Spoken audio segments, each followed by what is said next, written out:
live stream here on lichess and Twitch. International Master William Pascal with our micro and macro pandas. Hello, thank you for joining us. Macro Panda would like to say hello since we haven't been on the air in a few days. Hey guys, we're just happy to be back. Thanks for hanging in with us. So the pandas missed you guys. I missed you guys and girls. My mom just likes to go to the emergency room on Mondays and Wednesdays at around 12 o'clock. What can I say? So this week had to do what we had to do. So Monday and Wednesday streams were canceled. Tuesdays was Christmas, so we didn't have a stream there. So there's 3 streams in a row. 3 days in a row, no stream. So hopefully everything will be all right with my mother. She's recuperating in the hospital from a minor procedure. And everything should be good to go. But I'm sorry that we had to miss you guys. But family comes first. Health is the priority. Okay, Spectacular Camel, thank you for the welcome back cheer. 10 bits. Astrobait on the board with 2 bits earlier. Probably at one of my missed streams. Astrobait's not here yet. Nefedov's here. First guy here. Pajama Party. What's the pajama party? Actually, Nefedov, my mom has a Russian doctor. You'd be very proud. But hopefully she'll be in good hands. So, here we go. It's our subscriber stream. It's Thursday. Thursday, we're going to be doing in-depth analysis of subscriber games. Now, because my stream was down for 3 days, I think we've lost a little bit of our credibility. No, we've lost a little bit of our... What's the word I'm looking for? Continuity, kind of. Yeah. Continuity. Well, anyway, they have a Russian name, so I thought you like teasing me about my Russian accent. I just thought it was ironic. But what's up, everybody? We're going to be doing game analysis. I've got Astrobait. We've got, he's not here, Big Money, Artie, Nefedov, and Jim. So far, just 5. So, let's get started. No moderator yet. JCS, I don't know what's up with him. He probably figured I'm bailing on this stream too. But you guys can join my group on, my team on lichess, Sparkle Horse team. And I do try to post on the Sparkle Horse team. You guys can see here, like, go down, you click on Sparkle Horse. I'll show you here. I am Sparkle Horse team, International Master William Pascal's team.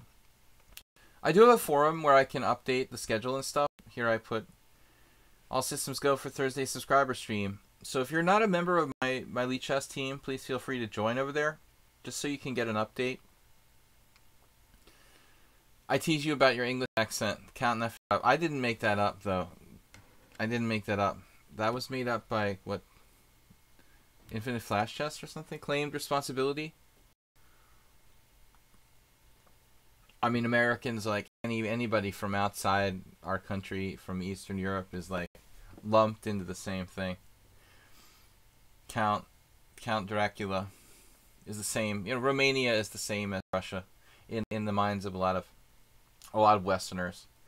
Anyways, let's get started. Time to start with the first game, but Astrobait's not here, so I'm wondering if I should wait for him to do his game analysis. Why don't we go out of order then and take the game analysis in a different way. Since Astrobait's not here, we'll hold off on his and start with Big Money. I'd also like to welcome other players who are subscribers to the stream to subscribe and also submit their games, because I don't have any submissions from some of you guys. Like Spectacular Camel, for example, is in the stream, but he hasn't submitted a game to be analyzed. So I was thinking a lot of people thought I wouldn't be streaming again because I've been missing for a couple days. But hopefully things will get back to like a regular sort of schedule. Here I want to keep the continuity going. Jim is here. Your game is in the list, sir. We're back, hopefully for good. I mean, I might have to miss stream here or there, but for the most part, you know, I'm going to try to keep to the schedule. This was an emergency These were emergency cancellations beyond our power. It's like the emergency message when you get on the public television. So, all right, emergency broadcast. Astrobait, we're gonna wait. We're gonna do Big Money's submission first. I don't know if he's here. So, what do we got? Oh my God, some crazy stuff to my computer. Like my mouse started freaking out. It went to the wrong page. What happened? I think I just back clicked like 10 times or something. So this is Big Money.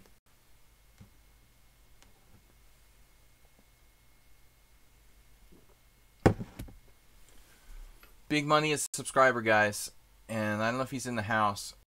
He's not a talkative guy in our stream, but he's played in my simuls a lot. So what's he got here? Oh yeah, so he's submitting a simul game that I played against him. In fact, so we're doing serious analysis with the subscribers. All right, we got lichess in the title.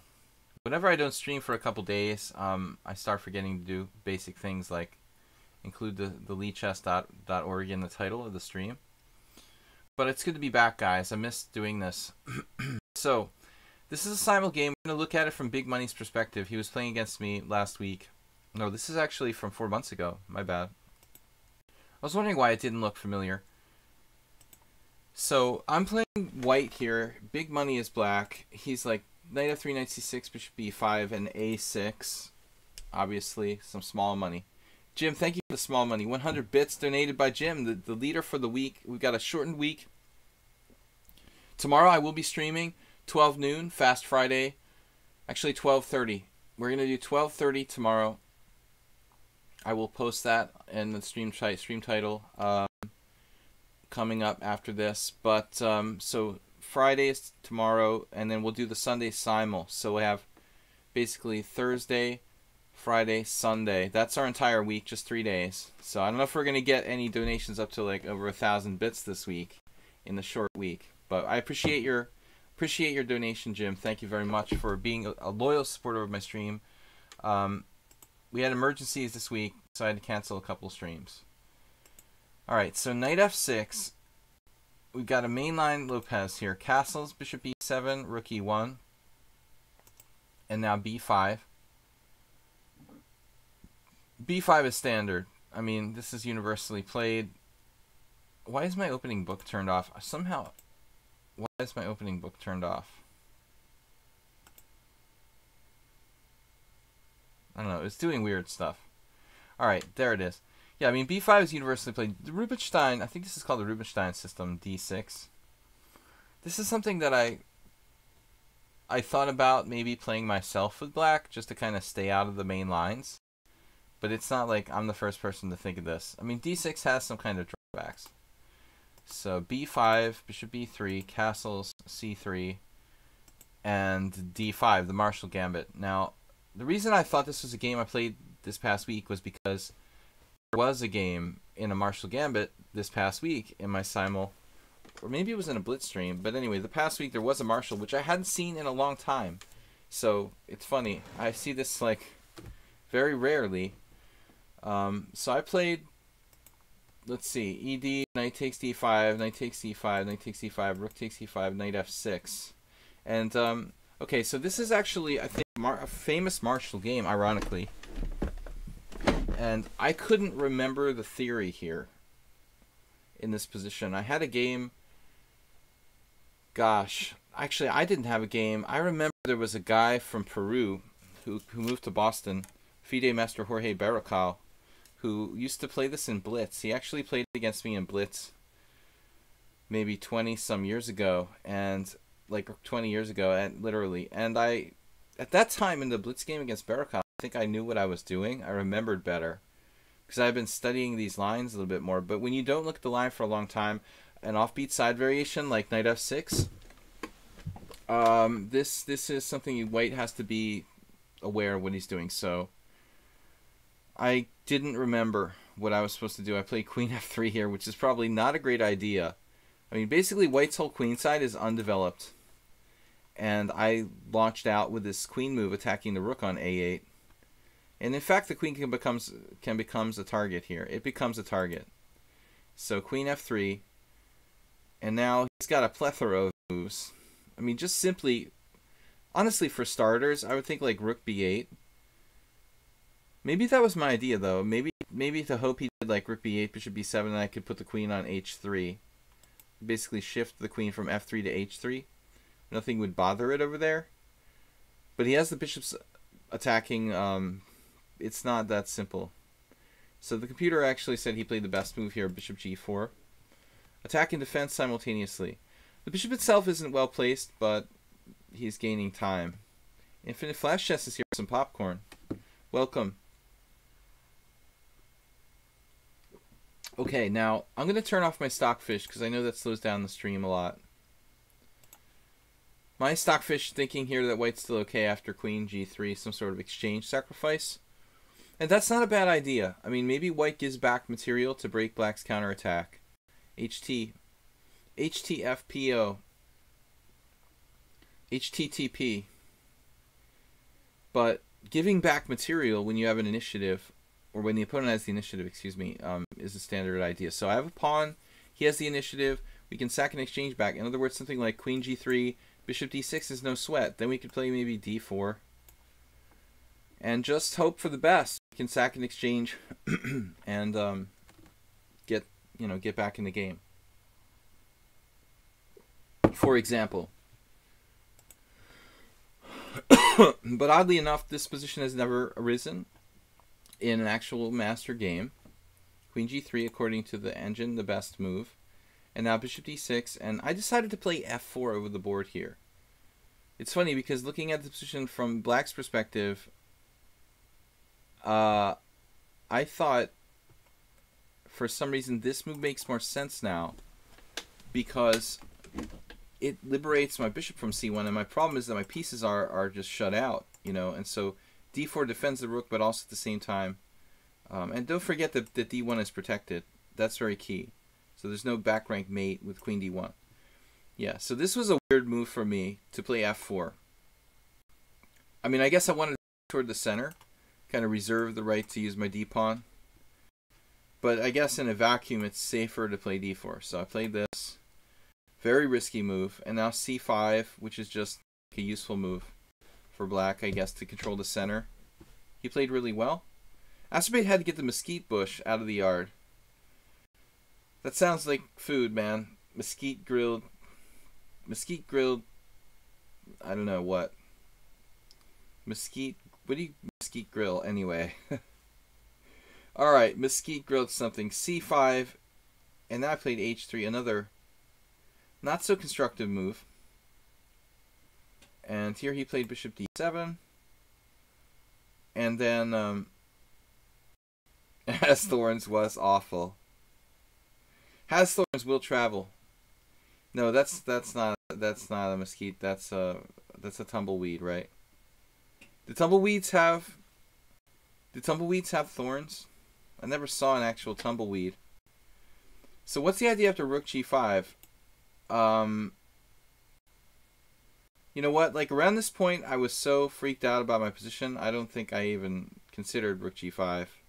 I was just so happy that that piece is actually stifling the e-file that I don't think I considered this primitive attacking move, rook g5.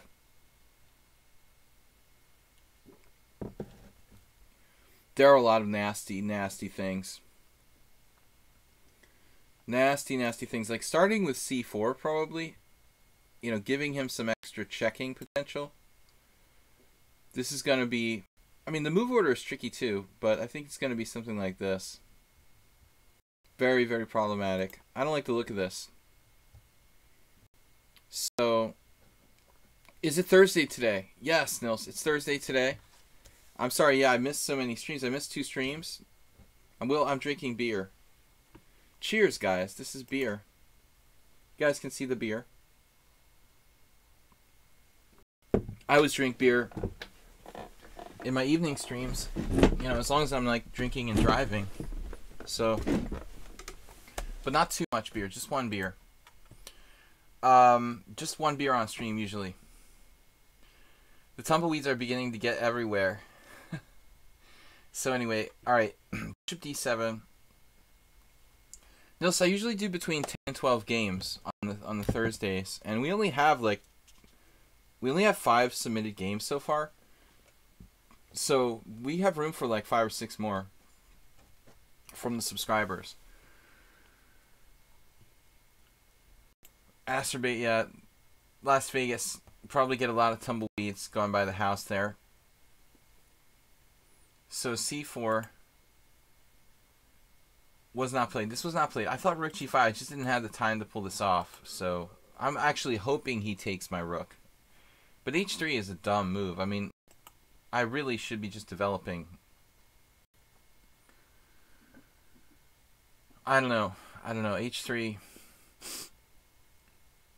I don't have good developing moves anymore. d4 will isolate my pawn. I mean, maybe like d3, but it's very passive. Already I'm in a bad position here. I did play d3. Okay. And now he takes the exchange, and it looks like I have some compensation for real here. Now the bishops are open, and we still have to figure out how to get the queenside pieces in. Nefedov says, I can submit more games if need be. No, 1 game per person. That's enough. F takes e5, knight h5.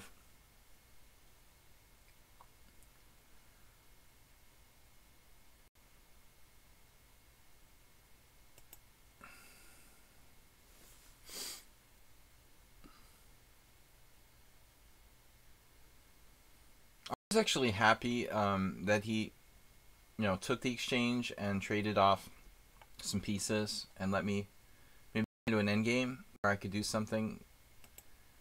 So I was in a hurry to trade queens here because honestly I'm behind in development, and I thought, okay, in an endgame scenario I'm safer, but it looks like I had a better move there because his knight has no squares. He literally has no squares.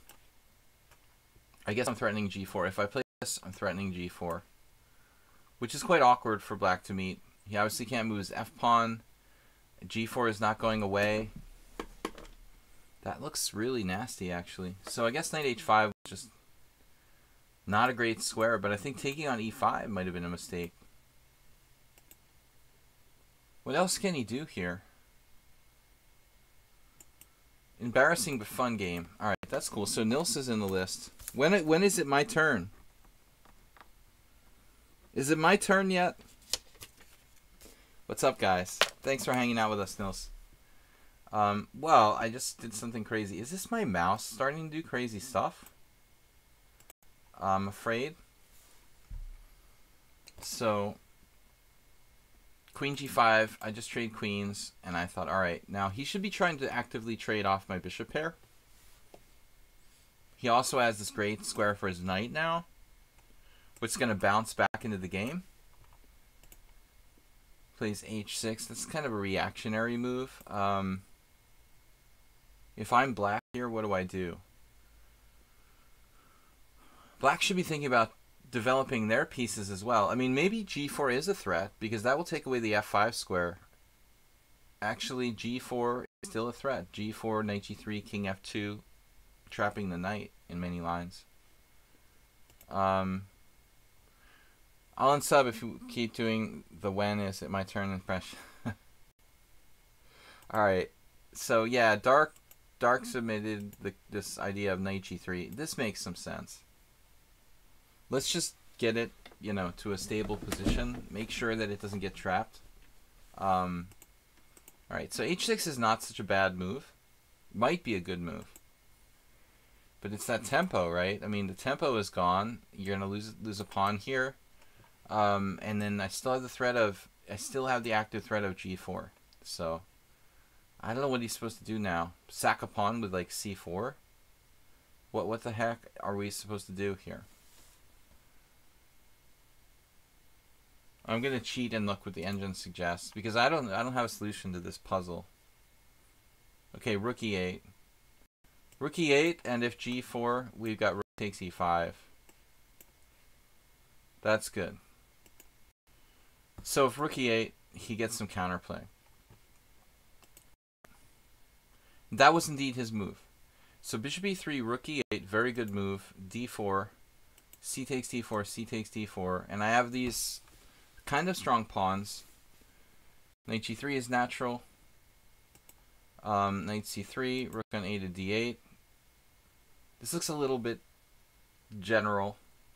The white pieces are starting to get active now. He's trying, but I've got d5, rook takes. Yeah, it looks like I've got d5 now, and if rook takes e5, so the pawns became very strong. And this is simply a blunder. Rook takes e5. If he plays bishop b7, it's an equal game. Dynamics. A pawn and a bishop for a rook. But my pieces are so well placed, these three in particular, that it compensates from a material deficit. Wow, Nils donated 3,000 bits.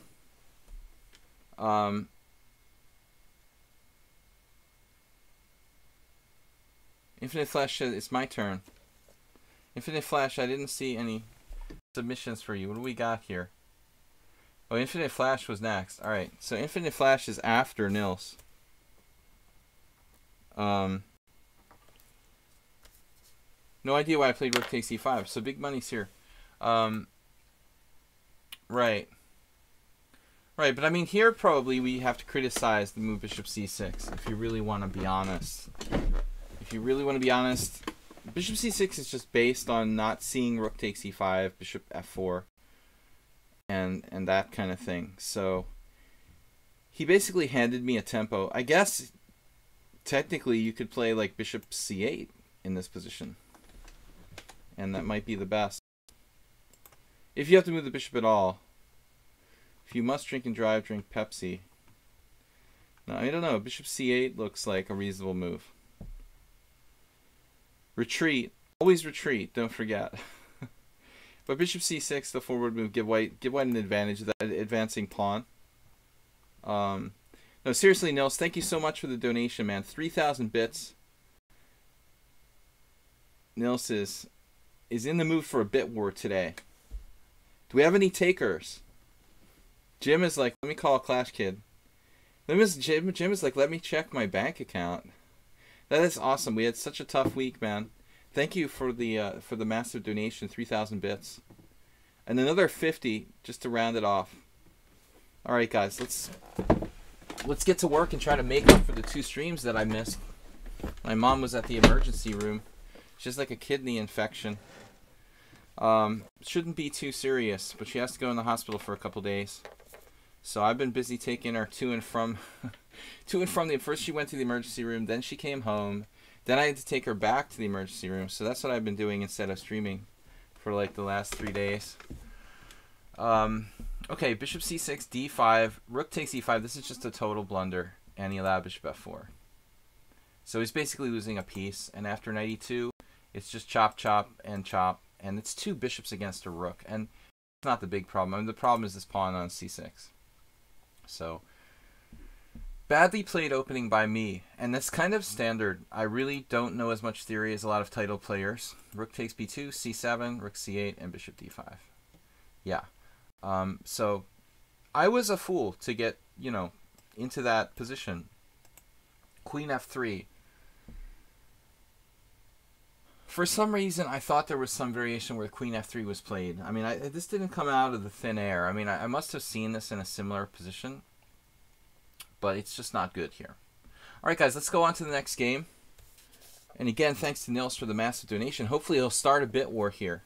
Starting it kind of big, hoping for Clash Kid, maybe some others.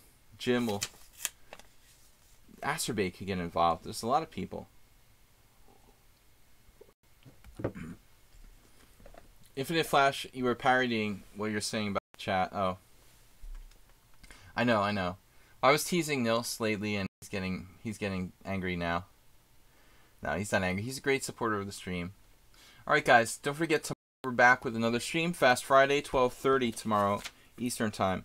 Okay, so Acerbate is here now. We can continue with his game, which I, waited for Acerbate, basically, because I figured he would probably be along. By the way, our friend Morwa from the stream sent me a message. He's playing in a tournament in France, and he's playing with an old associate of mine who I met years ago, Grandmaster Normans Mitzis, in a tournament. He was paired with this French, the Latvian Grandmaster Mitzis, our own Morwa from my stream. So we wish him good luck. Probably that game has been finished for a long time now. I haven't heard a report. Move 11 is also playing in the Empire City Open. So we got a couple of our peoples out there. All right, Jim with 200 bits. Where is Latvia? Mitzis is an interesting guy because I met him back in 2005. He plays a lot of interesting stuff like Snake Benoni. There's an opening you would like, Asterbait. You could add that to your arsenal. But no, the thing about Normans Mitzis that makes him interesting is not just being a random grandmaster from Latvia, but he's the only person who I ever met who's a grandmaster who started pretty late. Like, he told me he basically didn't start till he was like 18 or 19 years old. Like, learned to play chess. And typically when you meet like someone from a former Soviet republic, you know, basically the Baltics, you think, okay, well, they were trained in the Pioneer's Palace and they've been learning chess since they were 6. You know, Mitzis is really interesting because he learned chess literally and became a grandmaster rather quickly after, you know, starting super, super late, like 18 or 19, I'm not sure exactly, really, exactly like Nils. But anyways, this is going to be Asterbait now. This is up next. Asterbait versus Dummy. Asterbait versus Dummy. No, it's Dun Mayaka. Alright, what do we got here, Asterbait? I hate when I put the... Let's put the move times. It's like a spoiler when I put the evaluation chart down there. Alright, so e4, c5, knight f3, and then d6, bishop c4. This is Asterbait's refined move order. And this is actually very correct. He was a grand failure. Bishop c4. Favored by Michael Adams for a long time. And Leonid Yudasin used to play it all the time. So, obviously other players, you see Carlsen here, has a game with it, sure. I don't know like who the latest guys are to play this. Everybody's played it like on a once in a while basis. But I mean, people who played it regularly, Adams in particular, and Yudasin here in the United States on the tournament circuit. But I think it's very justified to play bishop c4. It's not just against d6. I mean, I don't think it's that justified, you know, let's say, in other positions. It's popular for people to do this like on the second move all the time. Asterbait was doing this. I think that it's a defense. You're like playing a kind of closed Sicilian. And it's not that bad, but it's not a way to get an advantage with the white pieces.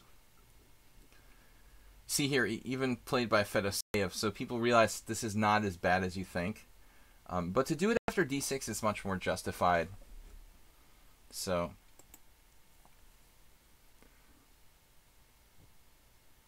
by the way, I made this myself, and I won a Blitz tournament in the Army with this opening. Wait, you're talking about the same opening? Chestrake said, that reminds me, I've got to donate $10 for accepting Rootsteps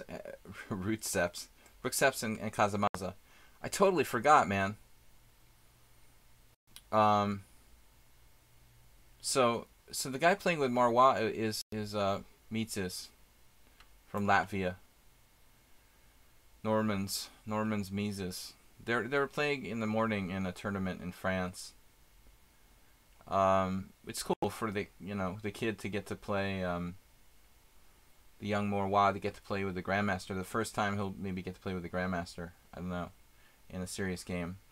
So bishop c4, knight c6, c3, and yeah, I think it's already good. I had this position with black the other day, in an offhand game on lichess, maybe an anonymous blitz game or something. And I know you're supposed to play knight f6, but I was like, well, what if I play knight c6? I just was like, okay, throw it out there. And immediately after c3, this sort of sick feeling came over me, and I realized that I already understand why knight f6 is so much better than knight to Knight to f6. Knight to f6 is so much better than knight to c6. Because now there's no really good way to deal with d4. I mean, you can't play bishop g4. e6 is passive. e6 allows just a good d4. It's like already.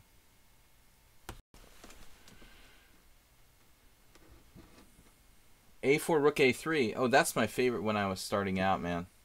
Before I knew the object of the game, a4, rook a3 was like absolutely classic. Yeah, that's everybody's favorite. The rook transfer. So here, yeah, when I did get this, though, last week, or this week maybe, I think I probably played maybe e6 now. Here with black. Knight f6 concerned me. You see, what concerns me here is knight f6 d4. To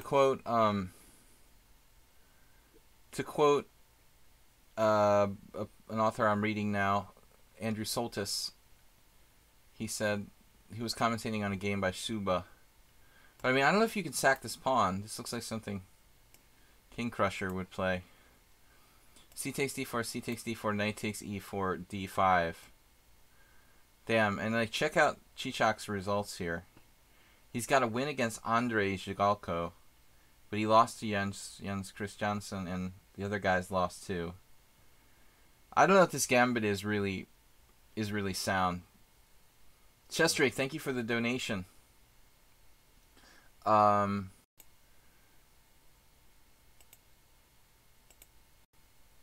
Yeah, I was scared to play this kind of gambit sort of situation, but I don't think you have a choice really. Like once you play knight f6, d4, you probably need to take this pawn. See what the engine says. Yeah, it might be better to take it right away though. That's kind of an interesting question. Why does it help black to exchange pawns here on d4? Very funny. 6, 7, 8, 9 games, and nobody has attempted to just take the pawn straight away rather than to throw in the exchange on d4. I think the idea for people is like after CD, knight d4, you're hoping that there'll be some sort of incidence where like queen a5 check comes in. And that's actually what was played in a couple of games. Not surprisingly, this is not the best move. This seems to be the way that Cicak tricks people. You know, he did that against Zhigalko. The other Zhigalko.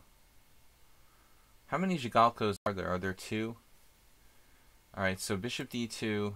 Check this out. Cicak, a really, really tricky player. I lost to him like every time I've ever played him in Blitz. Not too many people I've played multiple Blitz games. He beat me like 3 or 4 times. I couldn't even get a draw against him. Knight on bd2 here. Knight e5. Knight takes e5. D takes e5. Queen e2. So this is something of a specialty system for Cicak. But, you know, not too many people like Cicak would play this weird opening. He plays like bishop c4 on move 2 in a lot of cases. So that's not common. I saw he did that against Pia Kramling as well. But anyways, good to know, you know. So c3 is really strong.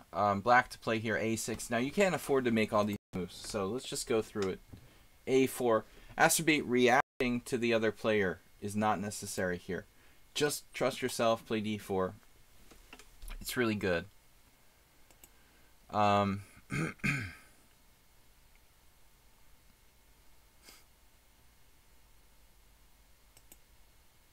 a4. Unnecessary. So just d4, Acerbate. Just stick with the principles. No reason to react to him. There. a6 just a waste of, not a waste completely, but it's a move where you got to develop your pieces at this point. You've already played you know, some unnecessary, well, not really. Okay, a6 is the first unnecessary move. But it's rather slow here. So, alright, knight c6 not appropriate. Now a6, a4. Which way to go? Okay, bishop a2. This is obviously a bad move. Knight a5. Principled for black here to try to make this work. You know, he played knight a5. He's going to try to make it work. And then what do you do? How many people are in the queue from Sleman? Well, we're accepting subscribers' game submissions. We've got 1, 2, 3, 4, 5, 6, 7 thus far. Normally, we have 10 or more. Not too many more. Usually like 10 or 12 at the most. Anyway, so Asterbate, what do you do here? Destroy this pawn, I would suggest. So this crops up a lot in Rossalimo Sicilians, you know, where the pawn gets to c4, it gets like overextended. So let's say like knight a3 might be a good way of attacking the pawn. Or we can just undermine the pawn. Turn off the engine, guys. We can just this is a modest move, but we can just undermine the pawn with d3. You know, basically destroy it. Seek and destroy. Like Iggy Pop. Queen takes d3. Nothing special, but obviously white is superior here, controlling in the center. Ipchi has submitted today's game, his loss versus Zhubov.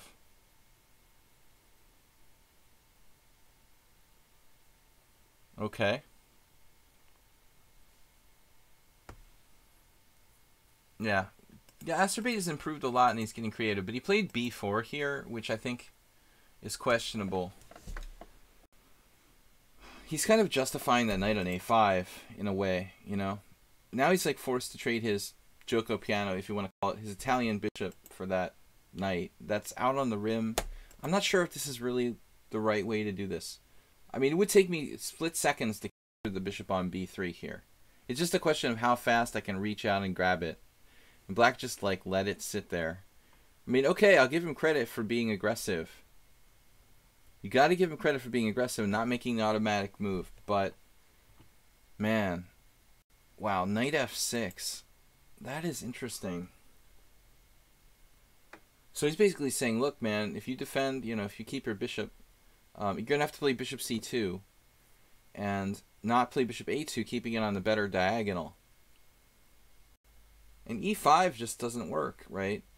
You could just take on b3 and then take on e5 and have a good game. So that's an interesting move, knight f6. And now Asterbate, you know, he kind of fell for the trap here. e5. And you should just take the bishop on b3, it looks like. So this move is apparently good as well. I guess you can take it whenever you want to take it. Take it. There you go. And then e6. What?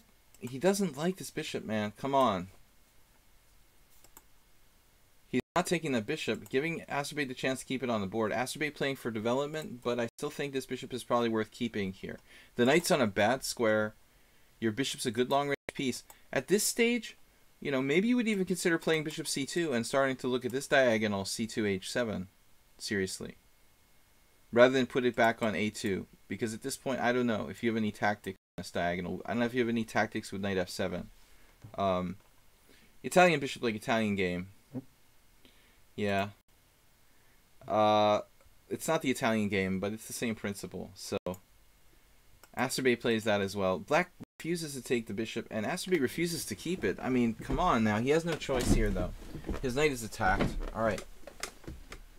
So, yeah, he figured if d4, black could trade a lot of pieces, go into an endgame.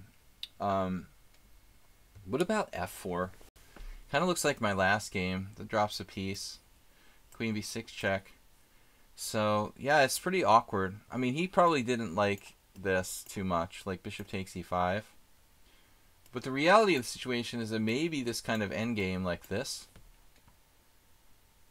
even though white's structure looks kind of messed up with these pawns, the truth of the matter here might be that white is better, because this threat of playing bishop a3, controlling this diagonal and cutting off the black king and the weak dark squares, that might prove more important than anything else. Yeah, I don't like the pawns either, but I do think that this week, pop it on the engine. Alright, so the engine is calling it like equal. Well, I mean, it's even giving white an advantage now, actually. So that goes to show you, despite the bad structure, I mean, white's bishop pair looks really formidable. Formidable. So knight f3, losing time. Castles, and now finally, you know, this like, Asterbate realized the potential of his bishop. Long range piece. Keep the pieces on the board, number one. long range piece with an open position, keep it on the board. Number two, this guy's knight is out there in Zimbabwe, you know, basically on another continent where, you know, it's totally out of play. So leave it there. Don't give him a chance to trade it off for a valuable bishop. This is kind of like, okay, now finally we got it back in the game.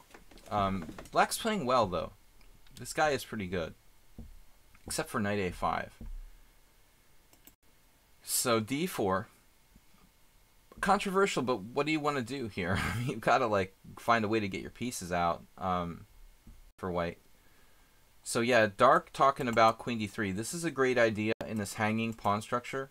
Like a c3 Sicilian type scenario. Or, yeah, I mean c3 Sicilian-ish type position. I really like your idea of playing queen d3.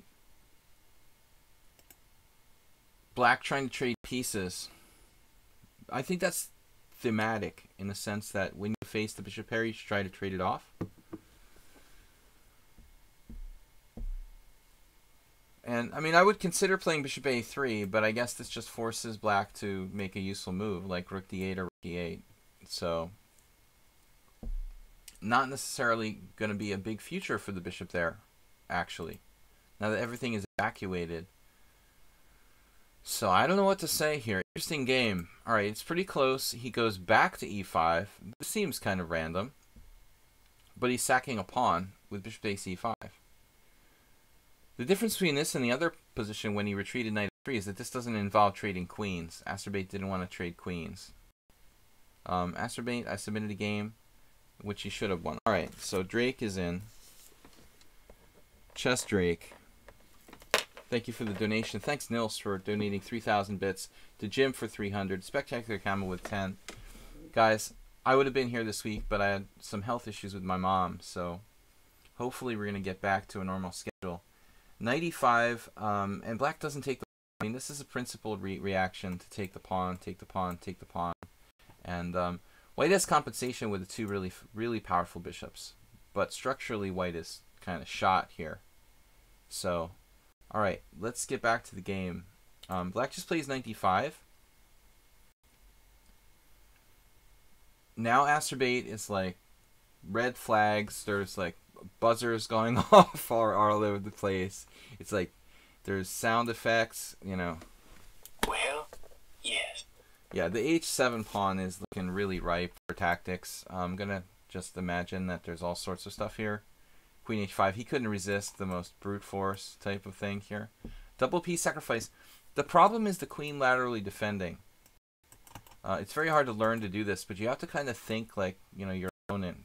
And he's got that lateral defense. If you try to do like a double piece sacrifice on g6, that kind of thing isn't going to work because his queen will just protect against the checks. New stupid payment handler wants me to verify card. Can't access online bank because I lost all my codes. So no sub for now. Slemon, I'm sorry to hear that. Tricky. This business, I know. But I appreciate it, man. I believe you. What do we do here with white, though? The queen d3 idea suggested earlier, maybe. Bishop a3, you know, still has some validity. There's all sorts of ideas. Let's see. So queen h5. Inaccuracy, you should play bishop takes f4 and queen d2. A very, like, calm approach. Here we go. So, by the way there, I mean, is h6 out of the question? For black in this position? Just curious. Would h6 be bad?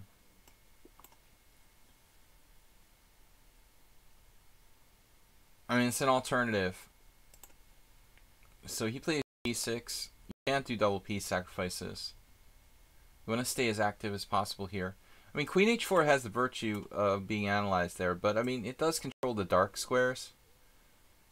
So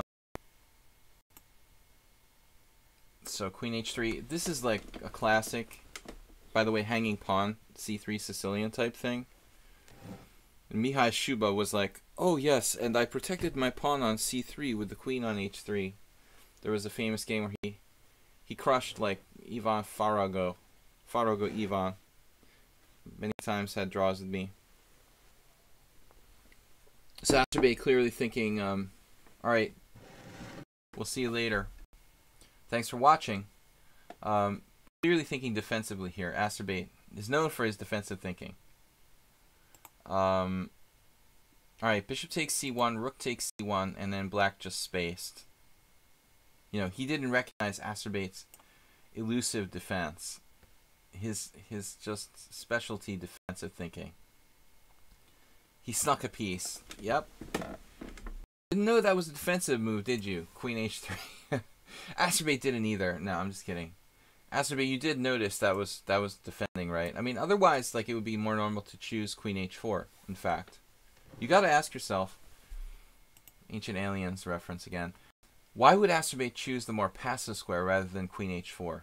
And then at the end of the day, you're like, oh, Asterbate saw his pawn was hanging on c3. But his opponent didn't see this move defends. Knight takes, sneaky. A sneaky way to win a piece, sir. So b6, now it's a matter of technique. Knight e4 migrating to the king side. It's about to get nasty. And he doesn't play queen e7 now, trying to defend those dark squares. Anyway, it's over. Just totally over. Knight f6. But what's the best mate? There doesn't seem to be a forced mate, really sadly here.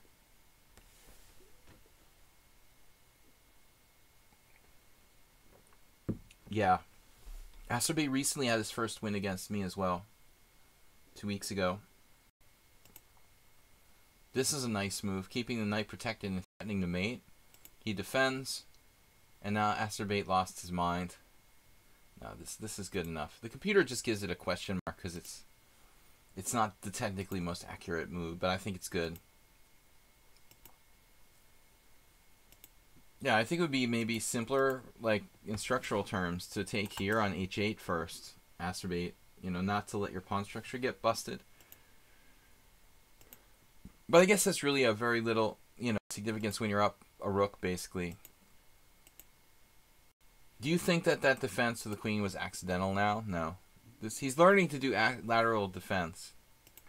You missed a cool mate. Was this later on? Okay, let's just go through this part. Now, he's threatening rook takes f7. That's going to really rip black apart. Yeah. Well, this is just... No, there's king h8. King h8. It's not immediate mate. So you had knight f6. Arabian mate themes, obviously. Right. So you do knight here. Then he's going to have rook h6, right? So let's say knight f6, rook h6. Oh, knight g6, so this must be the best mate. This is cool. Yeah, that's a kind of unusual theme.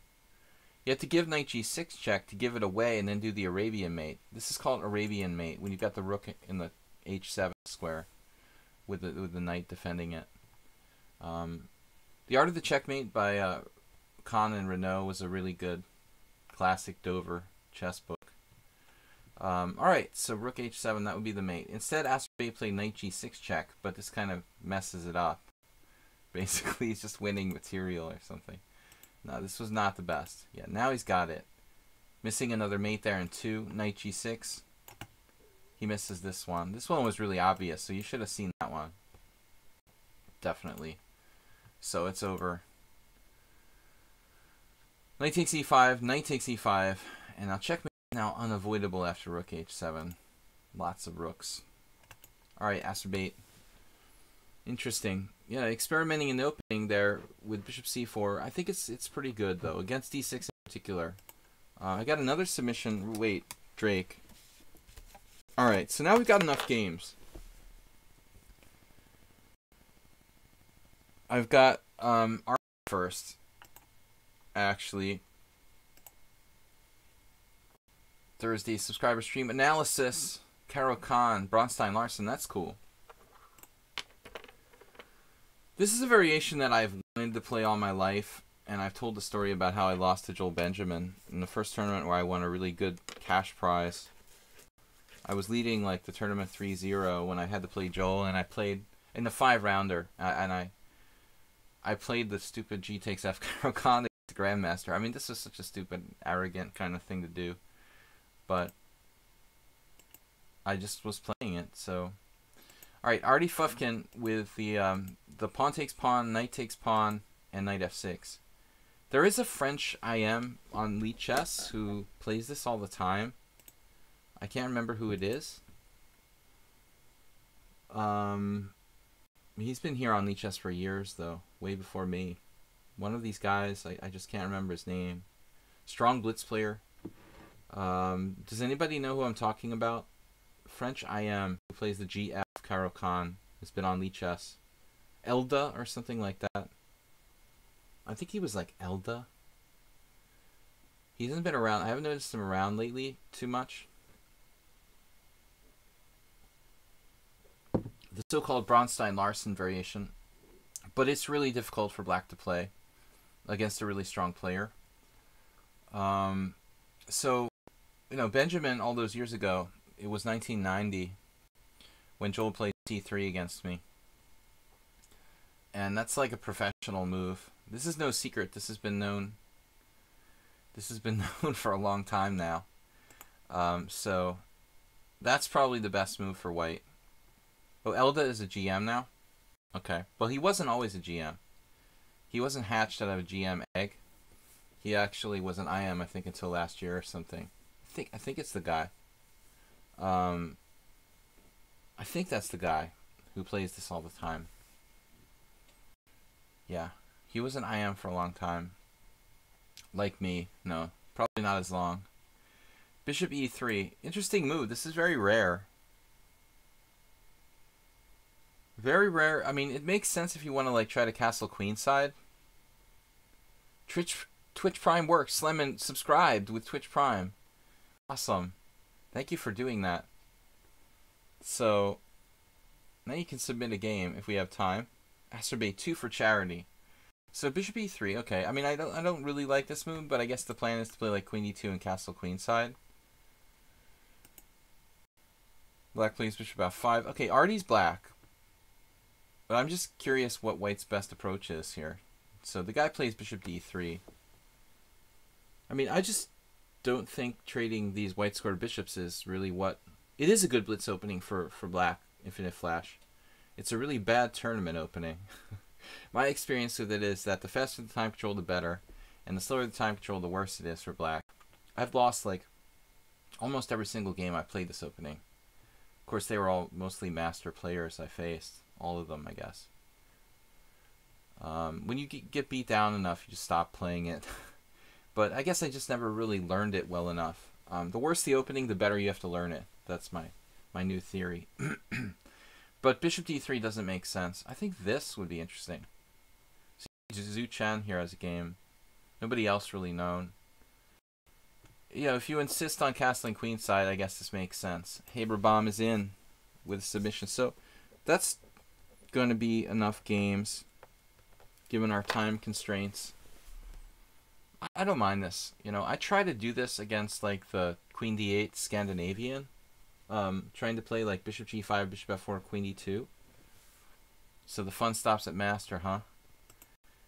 Well, as I said last week, or maybe Monday, no, when did I have a last stream? I don't remember. When was my last stream? But I was mentioning that when you're starting out in chess, chess is always more fun. The less you know, the more mysterious and exciting the game is. Like, I couldn't sleep the night before my first tournament. Bishop d3. Yeah, I think this is just a concrete mistake. I mean, you could consider probably playing bishop g6. A lot of times I like to hang my bishop on f5, though, Artie. You know, I played probably knight d7 and e6 in this position in blitz, this type of position. This is very common. You know, make the beginner think you're going to play like pawn takes pawn and play with this triple pawns, so-called Irish pawns. But no, I mean, you're playing queen a5 check. There's an old Hungarian game here. I don't know who these guys are. They're so old, from 1994. That's pre my visiting Hungary. All right, so bishop takes f5, queen a5 check. Yeah, this is not a bad solution as well. So I mean, I'm saying maybe you can play a move here that doesn't help white develop. In other words, when you play bishop takes d3, you're kind of making a concession. It's a very small concession. Bishop takes d3, but you're helping the opponent to mobilize their pieces, and you have nothing to show for it. In other words, it looks like, yeah, I mean, you can make the standard type of move, or e6. Oddly enough, no one has tried this move, which I've probably played in Blitz, which also seems pretty reasonable. All right, nothing wrong with that, right? Bishop takes d3, queen takes d3, knight d7, and you have to be wary of like having a d5 break at some point, and you also have to be very thoughtful about that is white's good bishop. Artie, you're right. It's a good exchange for you. I don't like the move bishop d3. I don't like the move bishop d3. I mean, I said it's bad for white. It doesn't make a lot of sense. But, you know, the thing is, any kind of exchange, you want to make that exchange on your terms. The best possible terms you can make it on. So you caved in a little bit and exchanged the bishop a slightly better terms for white. Good exchange, but not the best deal you could get. Castles, queens. So he's like already threatening maybe to play d5, kind of bust it open if you're too slow here. He does try that, and I guess it wasn't so good. Yeah, queen c7 looks like a good move, actually. If you're concerned about d5, you can play e6. I still think that white is better here. Even though you've got the good exchange, I think that the opening has its risks. I mean, the pawn structure is not great, and your king is 100% safe. So I'm not going to argue that white isn't slightly better in the GF Caro-Kann. Queen c7. d5, though, looks like he may be pushed a little too fast. So here again, what's black's best move? Now, castling queenside, you got to guard against this. Can you castle queenside here? I mean, is this a crazy idea? I wonder. I would consider it. The idea that you could trap his bishop, I guess it doesn't work. What would happen? Okay, bishop takes a7, queen a5. That's probably okay for you. More than okay. Why do you suppose we call Hungarians Hungarians? Because it's hard for English speaking people to say Magyar. Alright. Queen a5. They don't call themselves Hungarians. But thank you for that historical info. Chess straight. Why did we get talking about Hungarians again? What did I do? Oh, I was talking about how I lived in Budapest, and that was my pre-Hungarian time. Okay. I first visited Budapest in 1996. I played in a tournament in Lake Balaton. That was a feature of Charles Hurtan's article for Chess Chow of that era, some 20 years ago. But anyway, that's history. So d5, you could castle queenside, looks risky. You took here, all right. So queen takes, and then rook c8, threatening mate. Yeah, it's always good to threaten mate, right? But I'm concerned about, you know, your king, what you're going to do with your king here. That's really the biggest issue.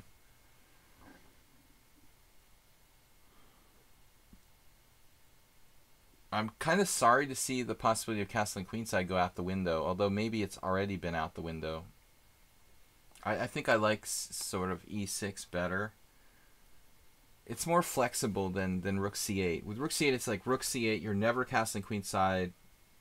Let's maybe with this move keep our options open. Still, I think that white is better. But anyways, okay, rook c8, rook d2, e6, queen b5. That looks like a weird move. He's like, hey, dude, play a6 for free with tempo, okay? Now we have all our pawns in the correct color. Queen a4, and then, okay, already went a little too far. Here's an interesting thing. I mean, when you have the less safe king, as you do in this case, you should be concretely thinking about your safety and say, okay, here's a chance to trade queens. Here's an opportunity to trade queens to force the trade of queens, because this is...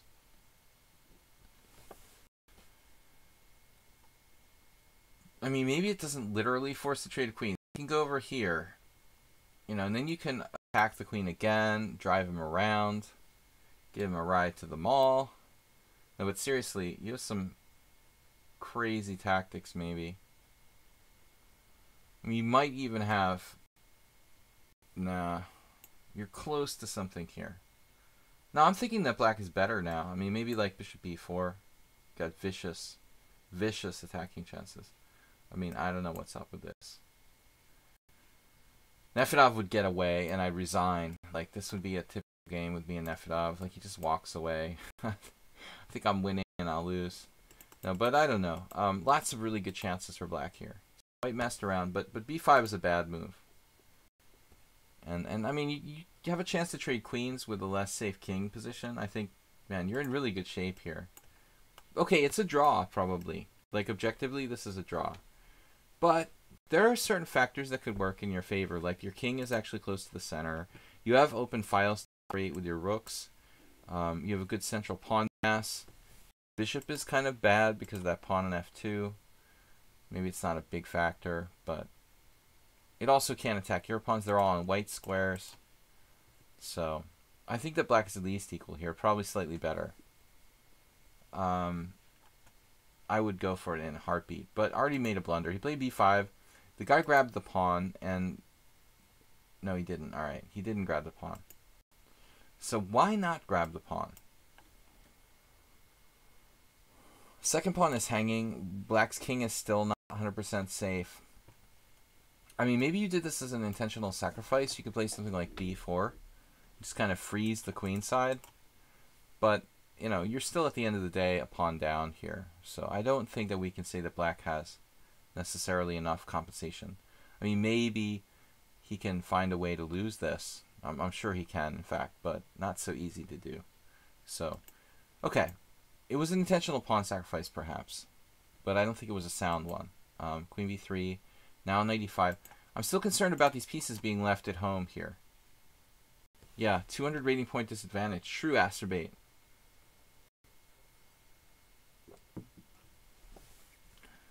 True. Man, this is a bizarre move. a4. Speaking of king safety, excuse me. You know, you just don't move the pawns in front of your king, generally. He felt uncomfortable. I mean, admittedly, his queen is badly placed on b3 now. It's like the hunted. You know, it's going to be really compressed there. It can't get out. I think White was starting to feel desperate, so he played a4. Man, this is strong for black now. I still don't see a finishing blow. Do you guys remember the game Street Fighter? Does anybody remember the video game Street Fighter from the 90s?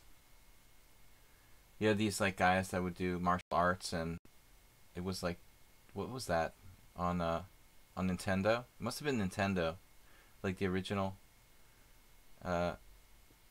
Nintendo. And there was like a finishing attack. You know, basically, there is no finishing attack for black here.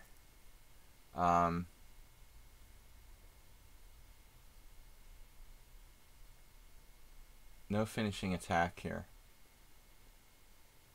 Mortal Kombat. Maybe Mortal Kombat. I was thinking of Street Fighter. Was it Mortal Kombat?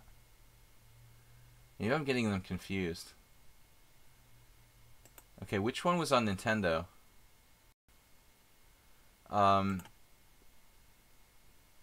Alright, so no finishing blow. Yeah, this seems like a pity. It feels like a pity to take that, though, dude. I mean, look how strong your knight is, and his bishop is actually really kind of a decoration. This thing is a monster. You just don't really want to trade for that. I mean, obviously, you see rook takes e3 and bishop h6, you're like, hey, I can win the exchange. But at the end of the day, he's going to take with a pawn, and you're not going to win the exchange. Burger time.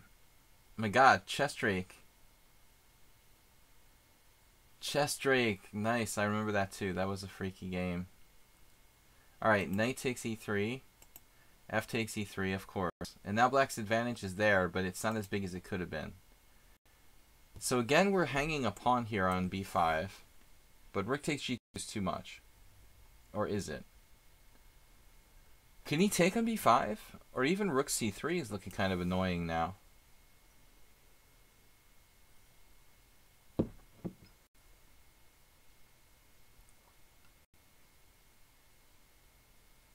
Alright. What are we going to do? b4. Just position play b4. So I thought this was going to be a good move too. But the computer comes up with some kind of evil response that no human would ever play, like bishop c5.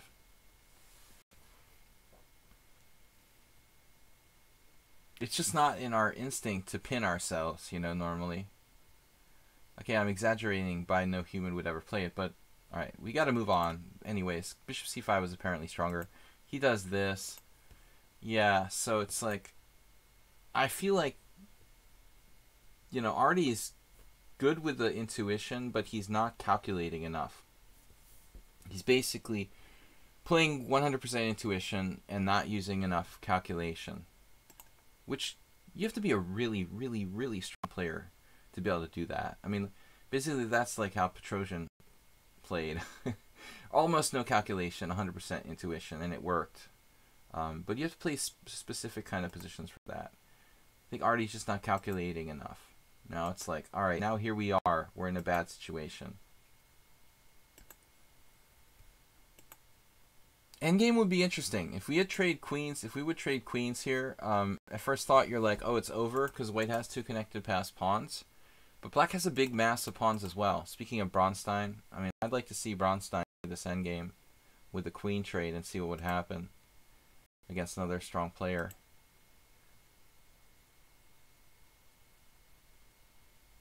I mean, I feel like we're lost now, but how do we defend? Yeah, there's no defense. King Old Man. Oh, it was Mortal Kombat. Okay.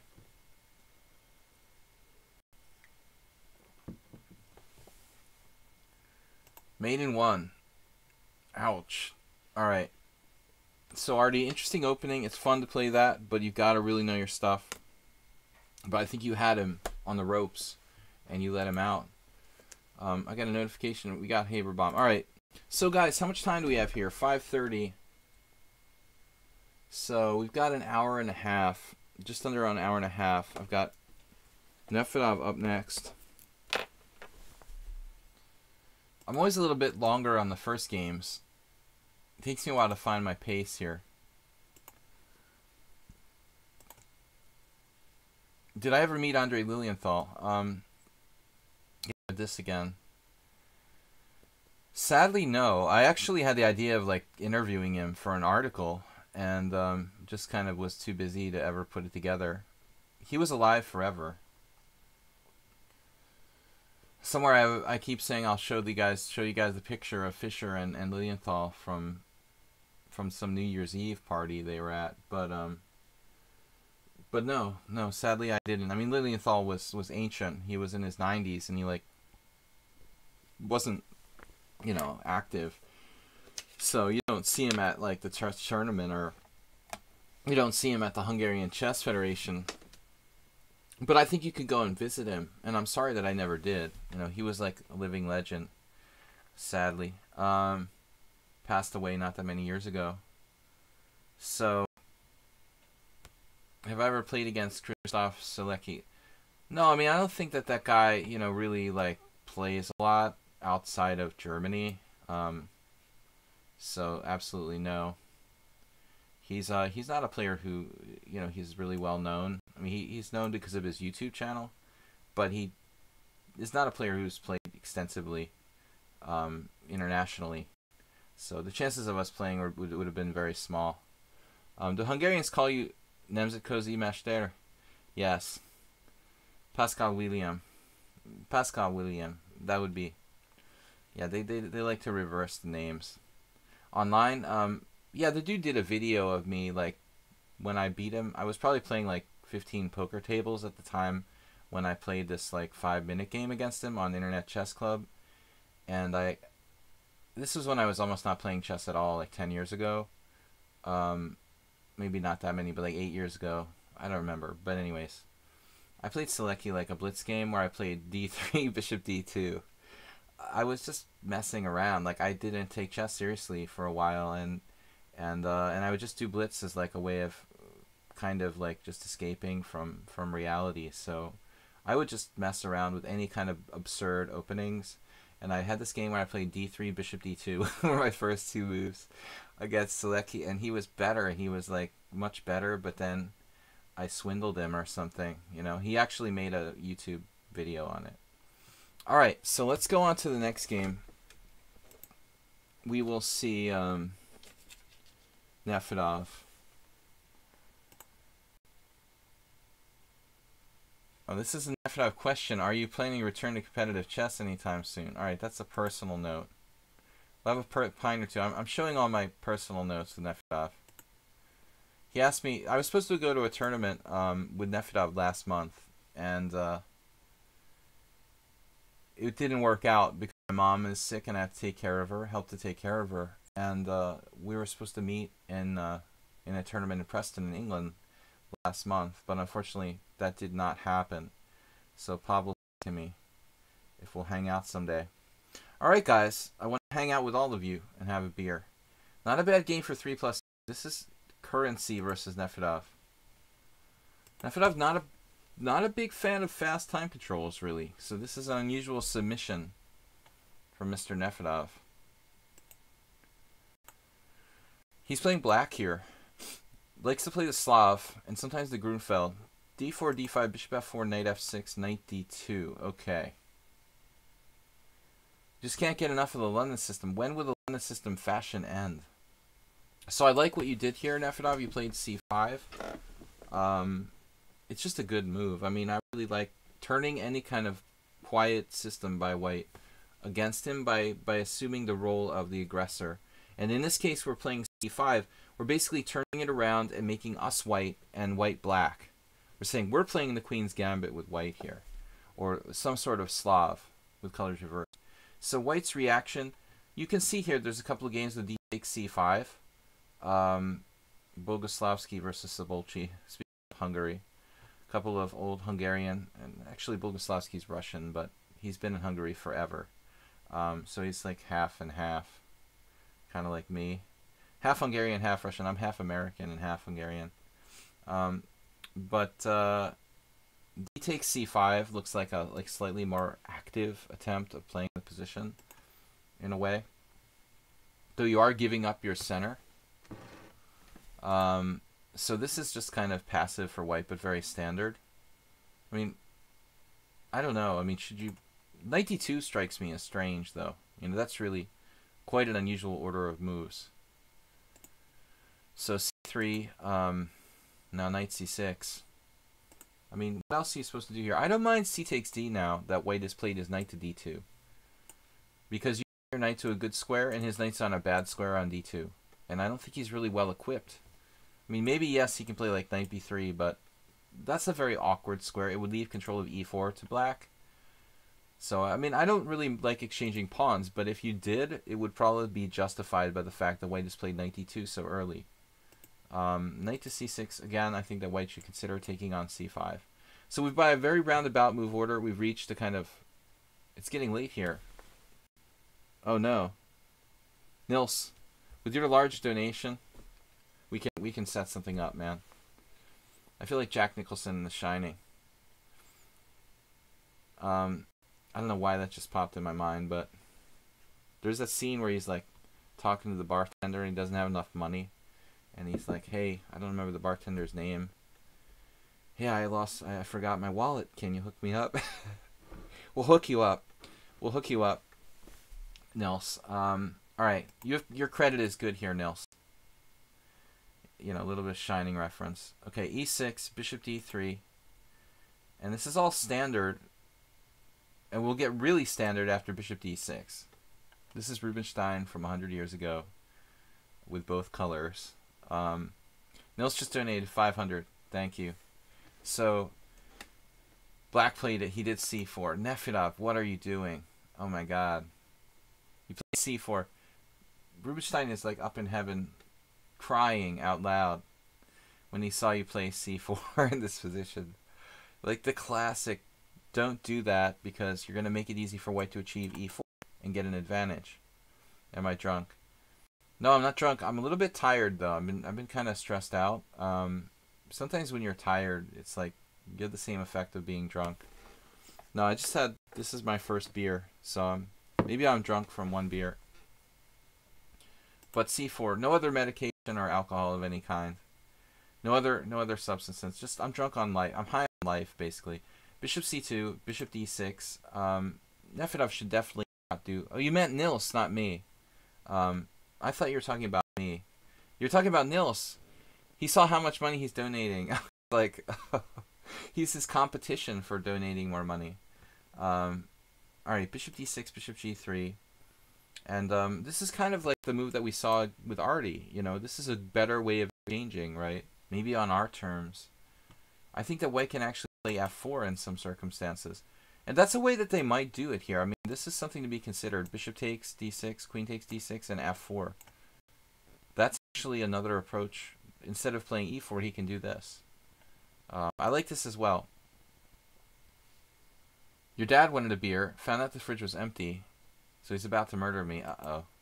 You see, that's like what happened with John Fedorovich and me. Like, we went to this tournament together, and John had a 6-pack of Budweisers, or we bought a 6-pack of Budweiser, and he was supposed to have 3, and I was supposed to have 3.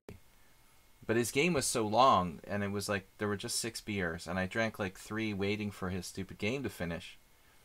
So it was still not finished, but he was winning, and I made the very, very, very stupid decision of like trying to drink John's, like, one of John's beers, you know. He almost took my life, basically. Grandmaster Fedorovich almost took my life over a can of Budweiser because he had a hard game, you know, and he wanted those 3 beers. Like 2 beers wasn't enough. So that was very, very big mistake. Anyway, so bishop g3, bishop takes g3, h takes g3, and now Nefedov has done this thing with c4. Now he's opened the dreaded h file.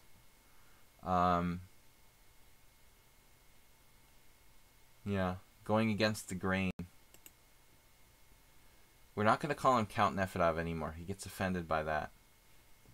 Maybe f4 again. There's also e4. So you have your choice of 2 good plans here. f4, knight f3. Of course, Nefedov's black, but I like white's position better. I can't help it. I'm just being honest. Knight f3, and now b5. Finally e4. Man, I mean, alright. We've got e4. Knight c4, takes, takes, takes. Bishop e7. Queen e2. Flexible move, according to the computer. Dear kids, if you drink Budweiser, well, the Czech Budweiser is probably one of my favorite beers, but we're talking about American Budweiser, and that's not my choice. This was John Fedorovich who drinks Budweiser, American Budweiser, because he is who he is, and he drinks what he drinks since forever. So we were like in this hotel in Vermont, and there weren't a lot of choices. Like, they didn't have so many kind of beers available wherever we bought it at this small, like, backwoods liquor store or something. So we got stuck with that. Yeah. Alright, castles, queen c7, and now queen e2. Nefedov has the classic, slightly worse position here. Like, the computer is pointing out a4 might start to break up your structure. So, knight e7, going passive, but blockading the d5 square.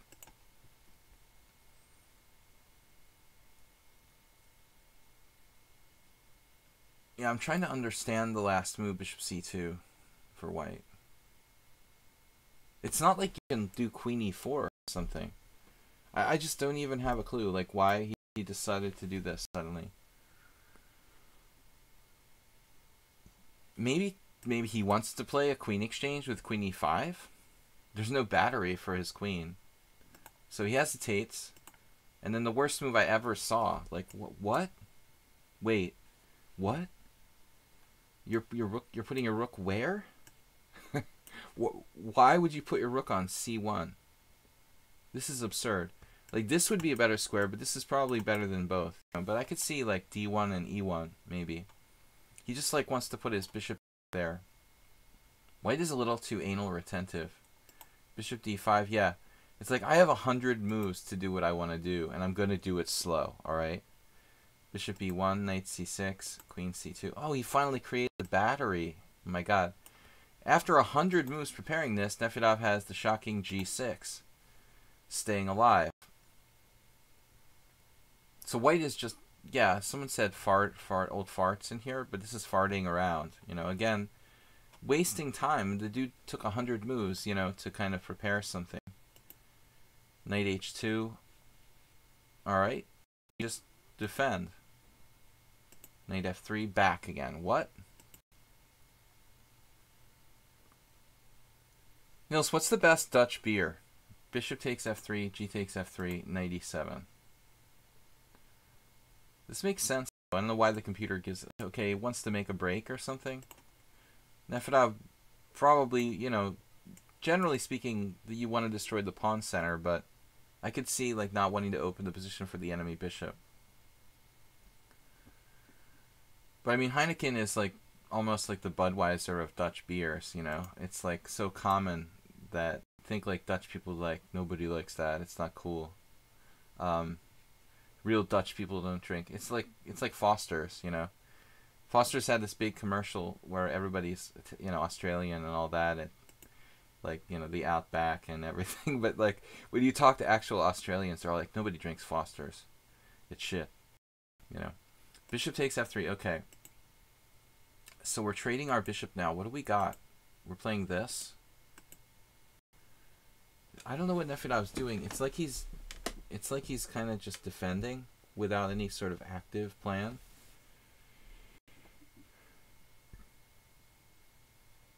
There is no Dutch beer. Hanging tough here. Nefedov's slightly worse.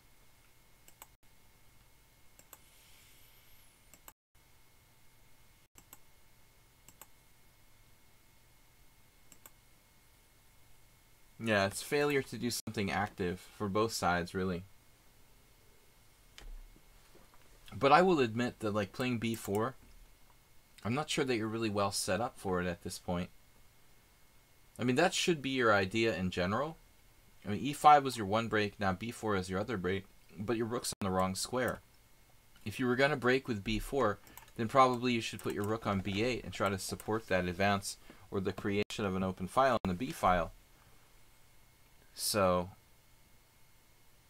Amstel is a Dutch beer, right?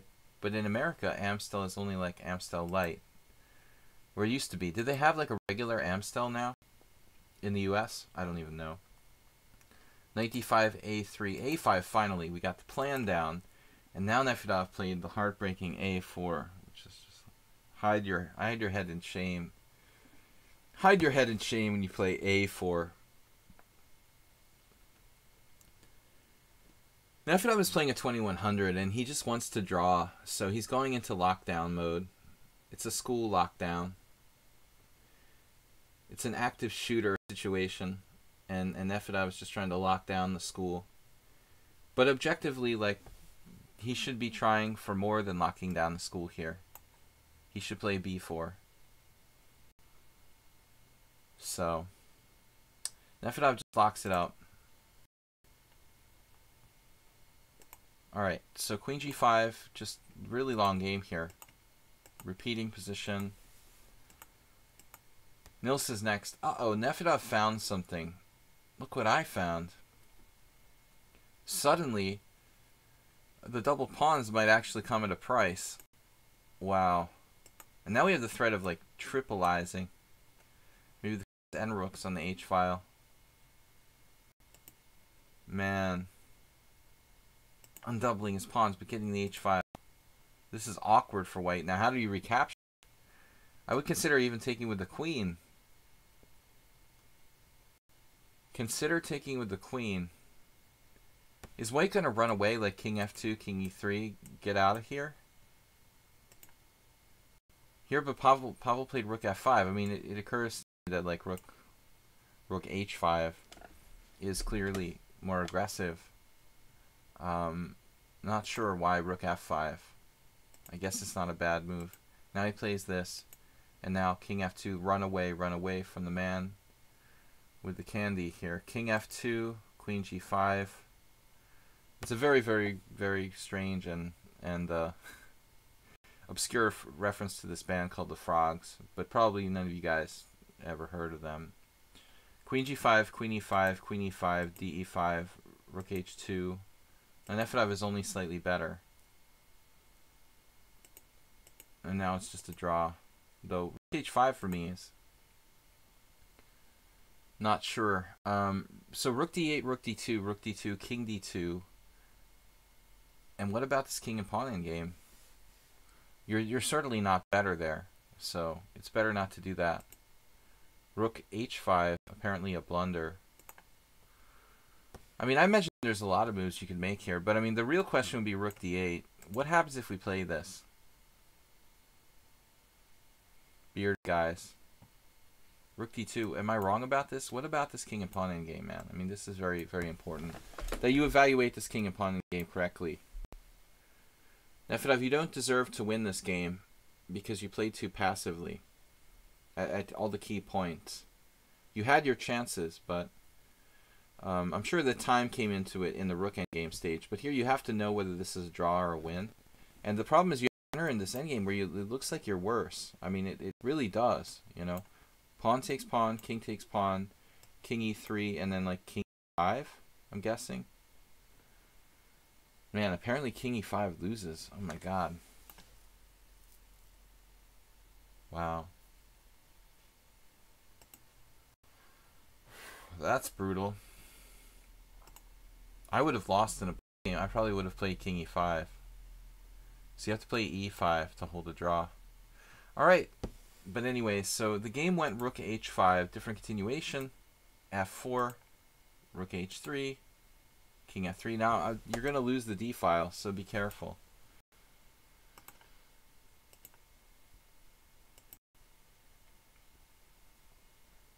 That's a draw. Alright, let's go on. Nils is up next. Finally. I don't know how Nils became next, but somehow, magically. We have an hour left, guys. Don't worry. Plenty of time for the remaining games. Can you look at chapter 10, please? That was a week ago. Sorry. Let's publicly show how I lose in 15 moves with white. That sounds good, man. This is fun. So this is an amusing game. Nils, you know, it's admirable that someone can submit the game they lost. But let's see. We can learn from our losses more than anything else. Yeah, Nefedov has a lot of talent, and he's let a lot of strong players off the hook many times. So, he was a good game. But you're like me that in many situations you don't play ambitiously enough, especially against higher rated players. All right, so Nils is white here. He's good. He's good in the openings, I think. d4, knight f6, c4, and then e5. Oh, this was played against his friend Scoble. Scoble, who actually was on our stream a lot. All right, so Scoble the Gambiteer. I don't know if you've ever tried to frustrate the Budapest Gambit player. Morales gets mad because I play knight f3, but that would probably mess up your opening repertoire if you were to play knight f3 here, just to avoid it. JCS, thanks for joining us. Thanks for being patient this week. We've had a lot of cancellations. Had to cancel 2 streams. Soltigo stepping away from moderating in the future. So JCS is here to help. I've been very busy this week with my mom going to the hospital a couple times. Had to cancel a couple of streams. Hopefully we'll be good to go, though, moving forward. Tomorrow will definitely be on, and Sunday should be good to go. Alright, so here I was suggesting knight f3, just off, you know, if you want to avoid it. I know that it's a chicken thing to do, but you can concretely avoid this. If the guy doesn't have another opening, it can be a problem for him. Like Morales in particular, I played a lot of games against him, and it doesn't seem like he knows the other systems quite as well as, say, the Budapest. Asterbate says my beard is turning white. Yeah. All right. Enough said. I just paint my beard white because the girls like it. It makes me look a little older. It's easy to do. You just put a little, powder in there, or paint or whatever. D4, knight f6, c4, e5, d takes e5. Oh wow, so he plays the Fajarowitz. All right. So here, I guess you could do anything, literally. Knight f3, a3, knight d2, queen c2. Turn off the engine, William, please. Shave it off. Knight f3 to avoid it is another good idea, but very limiting to your opening repertoire. Trust me, there are certain disadvantages in knight f3. Powder paint. Yeah, this isn't real. It's a fake beard, just to make me look like the cooler guy. Knight e4. All right, knight f3. So typically what you see now is bishop c5. I really have a hard time understanding how white wouldn't play bishop c5. There are people who play bishop, what am I talking about? So bishop c5, no, bishop e4 check. All right, I take it back. I'm thinking of the normal Budapest. This is normally played bishop e4 check.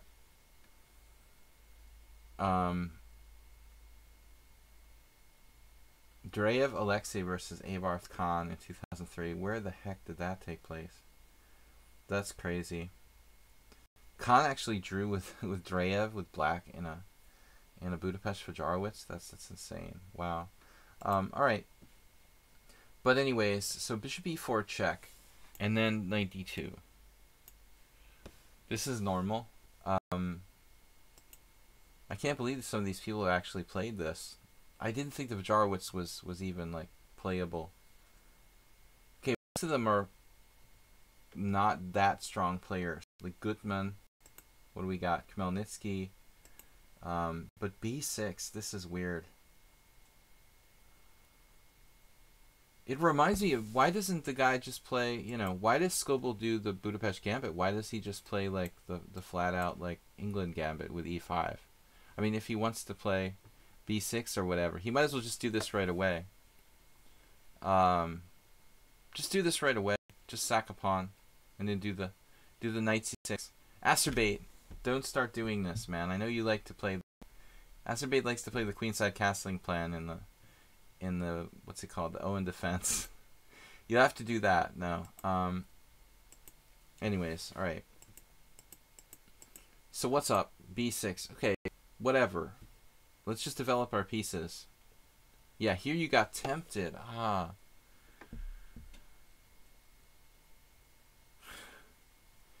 Speaking of taking candy. Smithers. It's like taking candy from a baby. Yeah, this is obviously a trap. Trap master. Oh no, I blundered. And you gotta like do the head shake and shake your head and do all kinds of mannerisms. Like, oh my god.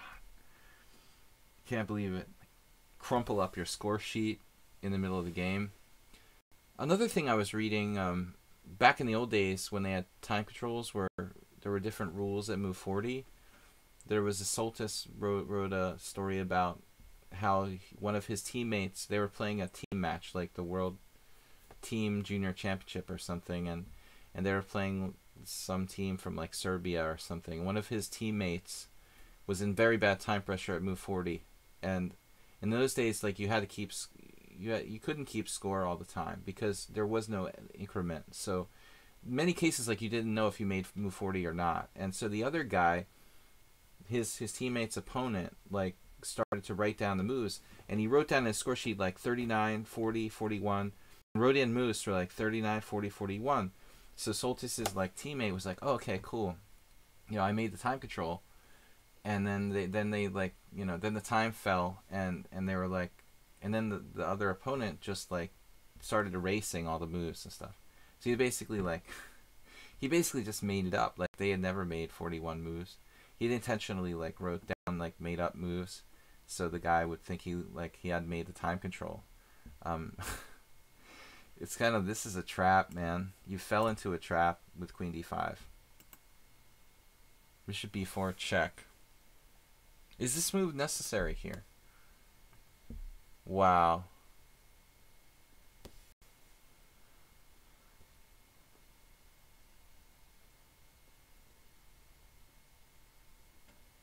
This is cool, dude. So, there's a couple games, and black actually played bishop b7, queen b7.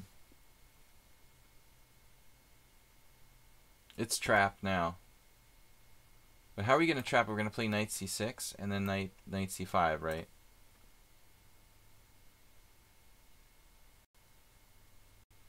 I mean, you're threatening a couple of things. You might be threatening a5 and rook a7.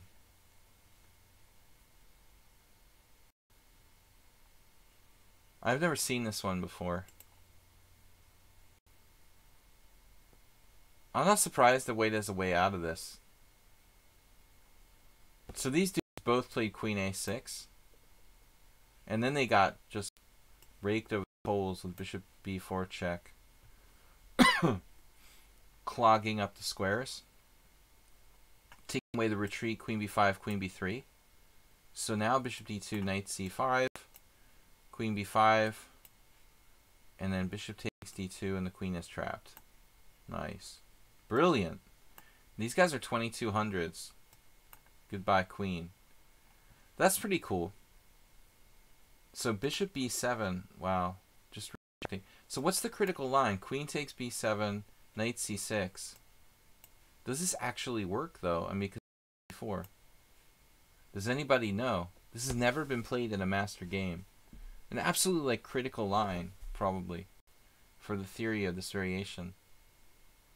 Who knows what's happening here? I mean, you need the engine to, like, run for 30 minutes, probably, to find out the absolute truth of this position. But this is really cool. This is really cool. I think this should be analyzed deeply.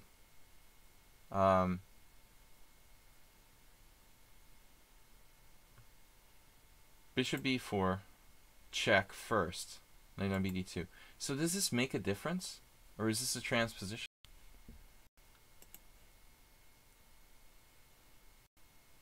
It's funny, never been played. The same idea, though. So maybe Skull knows this and he had it kind of like at his fingertips. Bishop b7, queen b7, knight c6. So a slightly improvised version, and it basically transposes to the other line. So Nils finds knight d4. So this seems to be the logical move, right? Yeah, this is the only way out. Nice find there. Castles. And so now if knight takes c6, dc, you got this massive crushing pressure on d2. So what can we do to get out of the situation? a3. You might be living with your king in the center, I'm thinking. But what about e3? I mean, is our queen just getting trapped? I mean, a3 is probably too slow. Man, I don't know. Yeah, I feel pretty ill right here. Right about now. There's also knight b5, though. Can you try to attack c7? A Scooby snack, exactly. It's a Scooby snack. Eggo waffle. No, your queen's getting trapped with knight c5. Let's see. Oh, he said, Rutro. That's a Scooby reference as well. Rutro Shaggy. Knight c5 is threatened. So if knight b5, we're obviously developing our pieces with that move.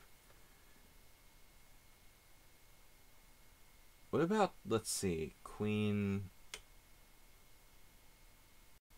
I mean, do you have queen a6? No. You might have queen a6, trying to get away now.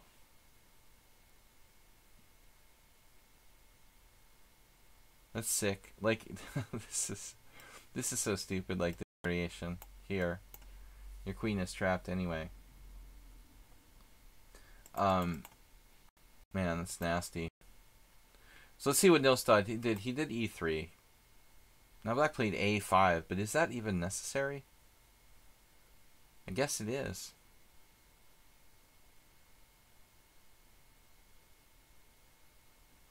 If we play knight c5, you have knight takes c6.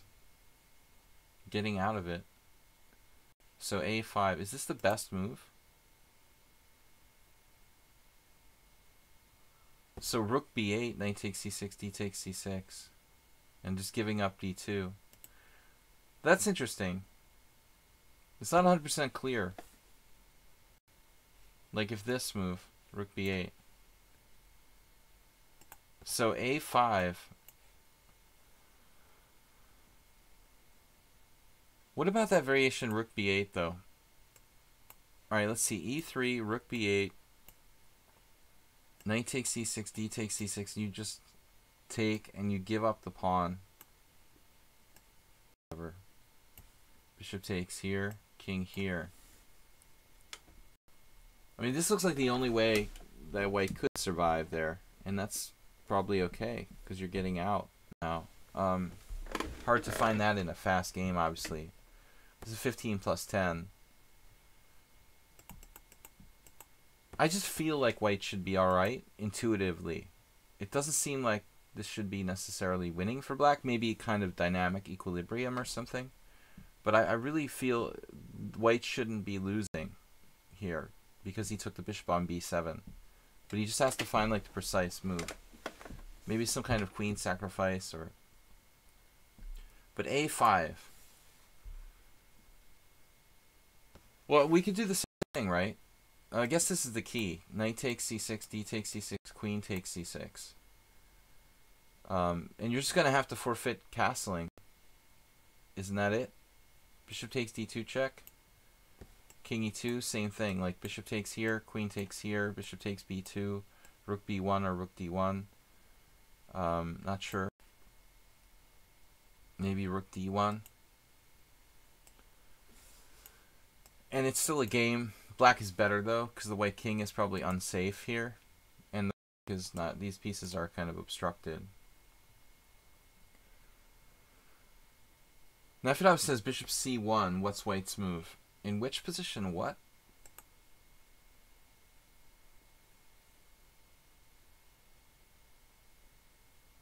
You take on e4.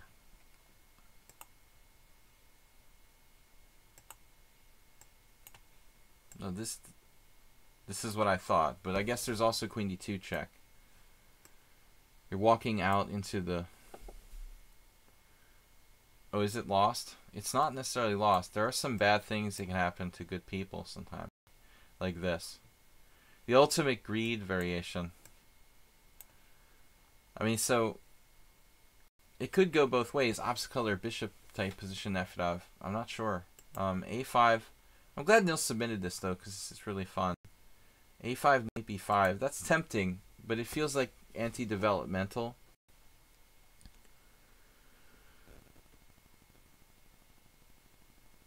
Wow. And now Scoble came with another move, armed to the gills with tricky moves.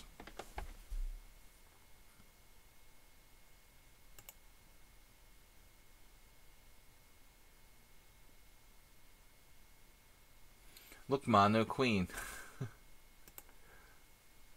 Oh my god. White's winning according to the engine. Don't show Nils. Alright, let's see. G3. Yeah, I don't know. I thought queen g4 here.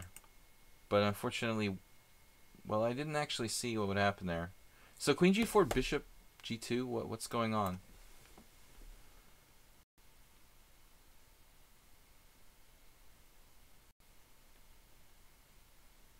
I'm not sure about this. What's happening here? Maybe just something simply like, maybe even bishop e2 is not so bad. So let's see. Nils basically lost on a stupid mistake. Knight takes g3, f takes g3, queen e4. Is this sound? You know, out of curiosity, Nils, what would happen if you took with the H pawn and sacked your rook? Like, what would the material balance be like here after this? You'd now be down the exchange. You'd have sacrificed an exchange, let's say. There are some developmental problems. Alright, so f takes g3, queen e4. This looks very dangerous. Can we maybe trap the... Can we trap the enemy queen? King f2? King f2. Queen takes h1, knight f3. Counter trap. Then he has knight takes e5. This is a ridiculous variation. King f2. Just humor me for a second. Queen here, here, and knight takes e5 with a counter pin. Just mind-boggling. This variation I don't understand. Look how it's like minus 0.5 here. It's equal. Okay, it's obviously equal, according to Stockfish. This is a great variation.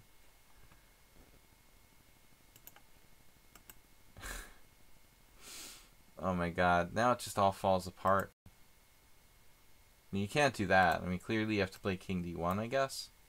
That's not going to help too much. I guess it's lost now. So, it looks like, yeah, queen e4, rook g1 is like the losing move. My inclination was king f2. Nils also has a3. Apparently this is a winning move for white. Wow. a3, bishop d2, queen h1. And what's the material here? +3 for white. Because you can still castle queenside. Oh, that's sick. So you have 2 bishops for a rook and a really dynamic position. And your queen's not actually trapped anymore. So this variation is unbelievable. a3, just when it looks like you're getting crushed, is actually okay. Yeah, even I thought he had to play king f2. a3. What if black tries something else? Well, he doesn't have a choice. Yeah. So we looked at bishop d2. What about queen h1? I mean, I guess this is nothing, right? You just take here. And maybe rook b8. I don't know which rook. And try to take this pawn here. Look at this for a second. +5. White has too many pieces in this case. White has 3 pieces for a rook. So basically Scoble got a little bit out of control there. Went a little too far. But the final blunder, I mean, rook g1. What can we say, Nils? You made a materialistic move with rook g1. You know, this is essentially like a drawback of it. This is a materialistic move. Thanks, guys, for watching. Thanks, Nils, for submitting the game. So he went down in flames. Queen takes e3 check, bishop e2, queen g1 check, bishop f1, and he had enough. What is the final evaluation here? -4. Yeah, it's not good. Alright, guys. So a lot to be learned there. I'm going to finish up with the rest of the games now. We've got like 40 minutes left. So we've got Dim, Infinite, Drake, and Haberbomb. 4 games for about 5 minutes worth of stream. Should be good to go. Thanks, Nils, for submitting that entertaining position. That was really cool. I feel like I missed somebody. Where's Jim? Okay, this game ended a few hours ago, and it's from the World Rapid Blitz Championship in St. Petersburg. Magnus had a crushing defeat against Zhubov. If you have time, make a small analysis. Thanks. A small analysis of Magnus versus Zhubov.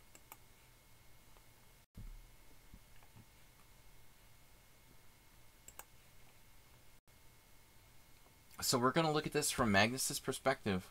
No, we're going to look at this from Zhubov. So Zhubov, he won Zalakaros 2 years ago. He seems to me like a really, really good endgame player. Like, just excellent technique. He had just every single game some kind of awesome technical display when he won that tournament in Hungary in 2017 that I was playing in. Alright, But let's see what he does here. So it's endgame technique against endgame technique. Zubov against Carlsen. Alright, so d4, d5, c4, e6, knight c3. The Rogozin variation proper, it's much more common to see like knight f3, you know, knight f6, knight f3, bishop b4. Then like bishop b4 right away on move 3. We transpose? No, it's a Nimzo. So it's just a straight up Nimzo with d5 now by Carlsen. Not my favorite variation for black. It always seems strange to me to play the Nimzo when you're putting your pawns on white squares. And this transposes to a type of like Rubinstein variation or Reshevsky variation, I guess. Now c6. So Carlsen here, having set up this pawn, I mean, this is strange. You know, what is c6? Castles is obviously really normal. Maybe c5 could be a transposition into something. Yeah. This is Korchnoi Karpov, okay. So you don't see a lot of the transpositions coming. c5 castles, knight on bd7 is probably a transposition too. No, there's no games. That's weird. Well, I guess after a3, there's some questions black has to answer here. So I don't like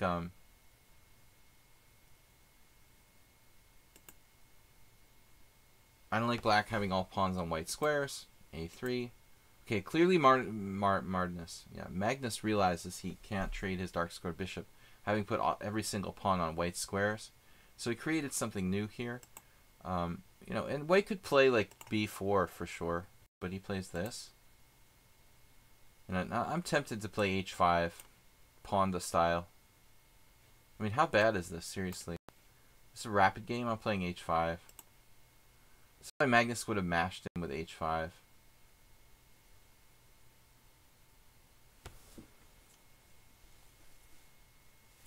Hello. No, I mean, h5 is a move that I would at least seriously consider here for black. I guess white should shut it down with h4. Alright. It's interesting, though. I don't know what's going on.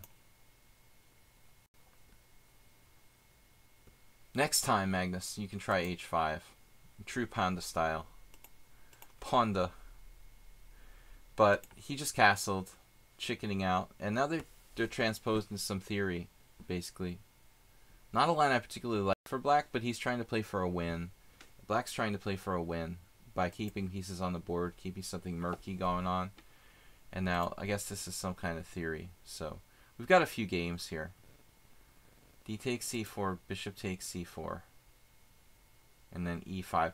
And this is something that I've seen Magnus do in other positions where he doesn't want to play a draw. Like, he doesn't necessarily want to have a draw against a lower rated player.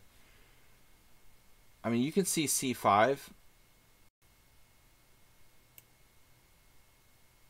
But actually, this isn't going to reach this is going to reach an imbalanced structure anyway. So I don't see anything wrong with this. But I've seen Magnus do this in other positions with this e5, creating more of an imbalanced scenario, basically, in the pawn structure. But you're attacking the center with this more like, this is more of his kingside structure.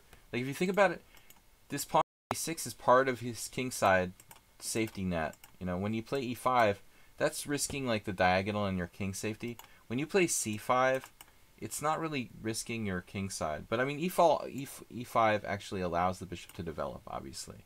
So we've got 2 games here. Only 2 games. Alright. Castles, knight on bd7. Now there's more games again. Quite some decent players.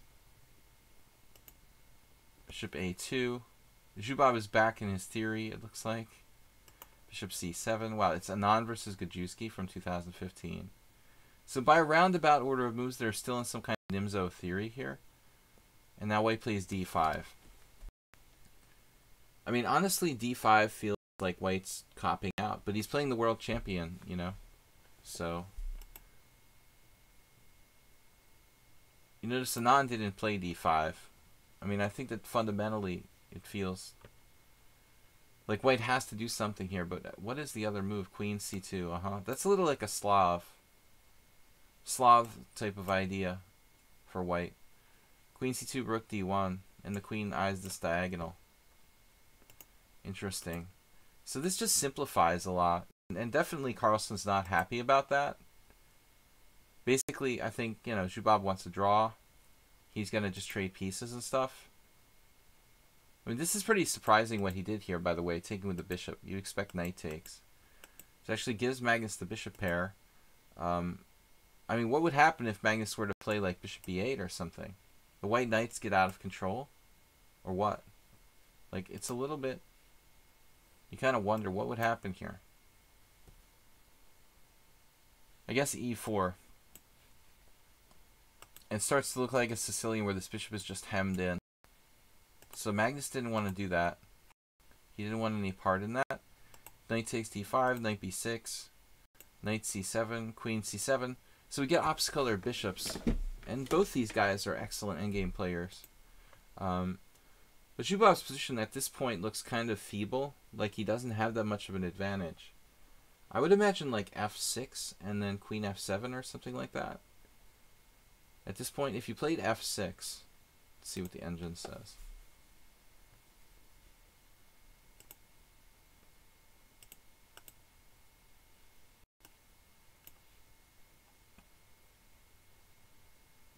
There's a problem. Rook c1, queen f7. I wanted to play queen f7. Bishop b4. So in this case, your rook has to go to e8. It can't go to d8. And now you've got this nastiness coming down. Alright, so he couldn't do f6. Sort of reverse engineered this to understand what happened. It looks like this move is better. Rook d8, rook c1, queen e7, bishop b4, and then, oh, okay, so it's endgame land. Both sides are happy. They love endgames. Rook d2, rook fd1, rook d1, rook d1, bishop b6. Objectively, this should be a draw. Objectively. But it's rapid. Yeah, it's just an equal position. Zubov makes the best move, knight e4, f6. That's very solid.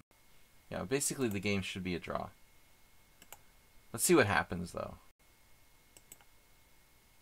Carlsen sacks a pawn, though.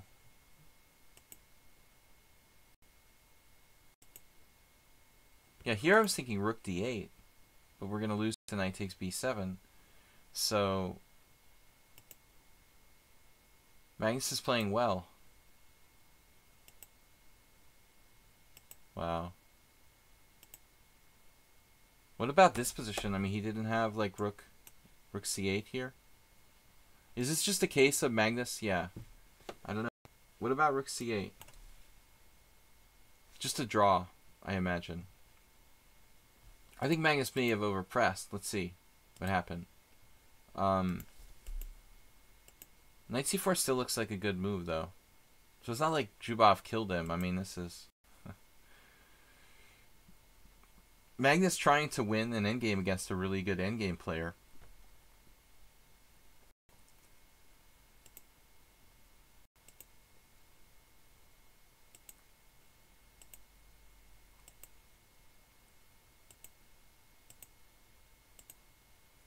This is classic Magnus. He's trying to get something going.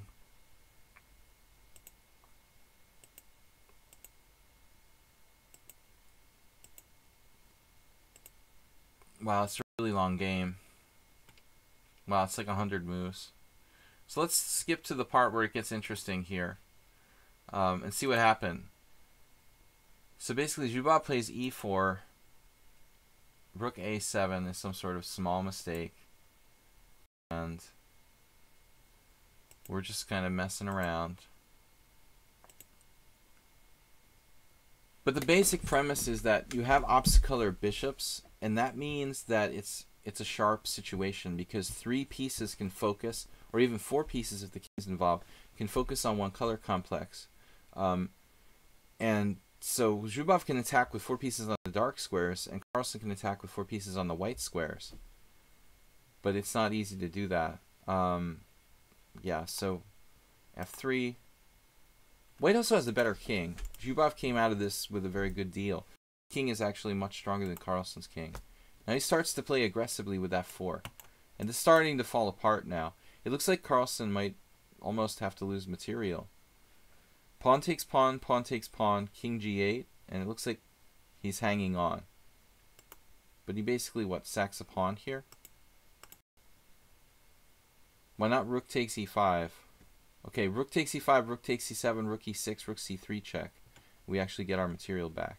So Zubov puts that on hold. This is the point where we see the guy coming up with really strong moves. King d2. He's threatening to trap the knight on b2. He's also like weaving a mating net around Carlsen's king. Oh, that's ugly.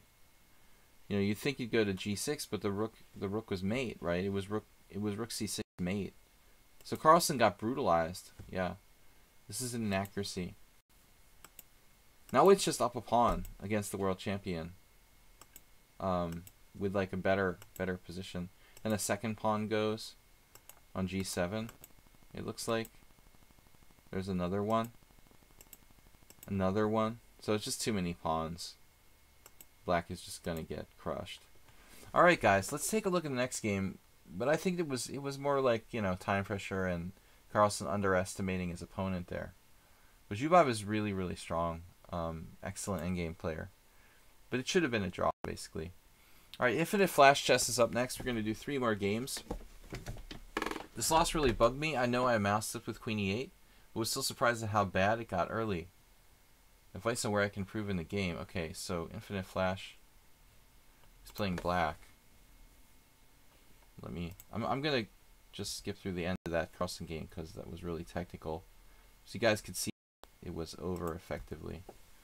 Bogo Indian. Okay.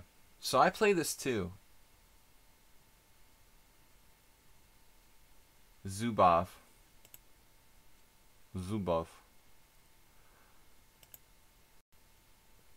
I'm just saying it like the Hungarians pronounce it. I just say things like Hungarians do. I can't help it, Nefedov. When you play in Hungarian tournaments, we pronounce your name like you're a Hungarian. c4, e6, knight f3, bishop e4. In Hungary, he's Zubov. Bishop b4 check, bishop d2, a6, a5, excuse me. So, yeah, I like this Bogo line, but I don't know it that deeply like all openings. I've experimented with some different stuff. I mean, this is one point where we can already start to ask ourselves, maybe it depends on what kind of setup you want to play. If you want to play like a d6 type of setup, then you could consider playing d6 on this move.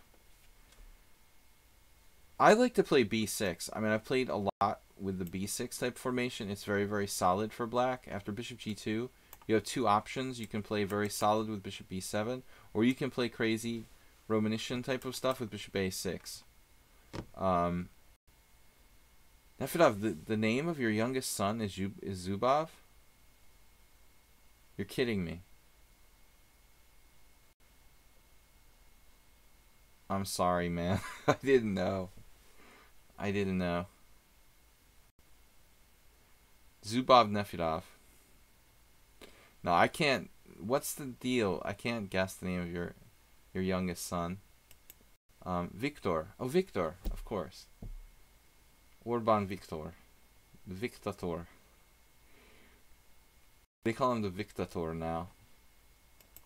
Erdos Victor, my friend. So, okay, castles isn't bad, but you should think about the options about d6 and b6. So d6 now. You've committed to the setup. Now castles, and now the bishop, like, if you're not careful, you get your bishop trapped. So, see, that's why the timing really matters in all this stuff.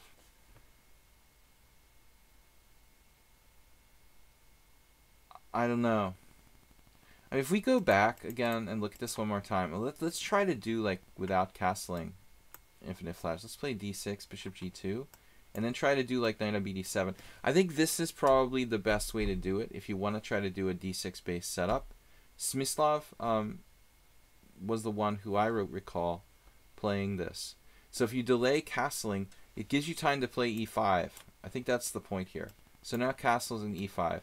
And there was a while in the late 80s, early 90s, where I think, you know, this variation was pretty popular with some American grandmasters like Joel Benjamin. A lot of people were playing the Bogo Indian. I think this would be a good recommendation for Infinite Flash. You know, but to just, if you want to play the d6 type of setup, just do it without castling. So the move order, the tempo counts, because if you try to do it later, like here, after castles, you can see you can only play like bishop takes d2. If you try to do this, you're just going to be screwed because they're going to move their bishop somewhere. I mean, I feel like you're screwed here. Maybe it's not that bad, but you're going to have to find an inventive way to not lose a bishop, basically.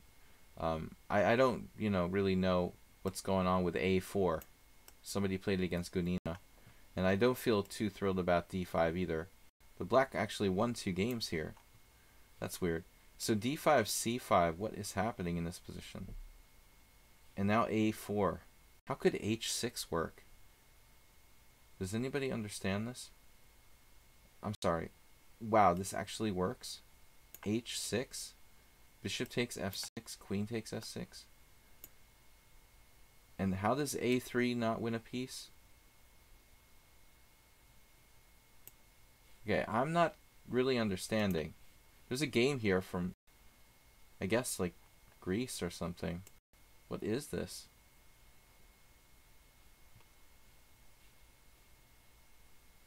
Yeah, I mean, the guy actually played queen b3, which is stronger than a3 according to the engine. And he went on to lose. It's so sick, man. White here played queen b3 and lost. Wow. But is it really stronger? I mean, I'd like to win the piece. You know, let's just win the piece.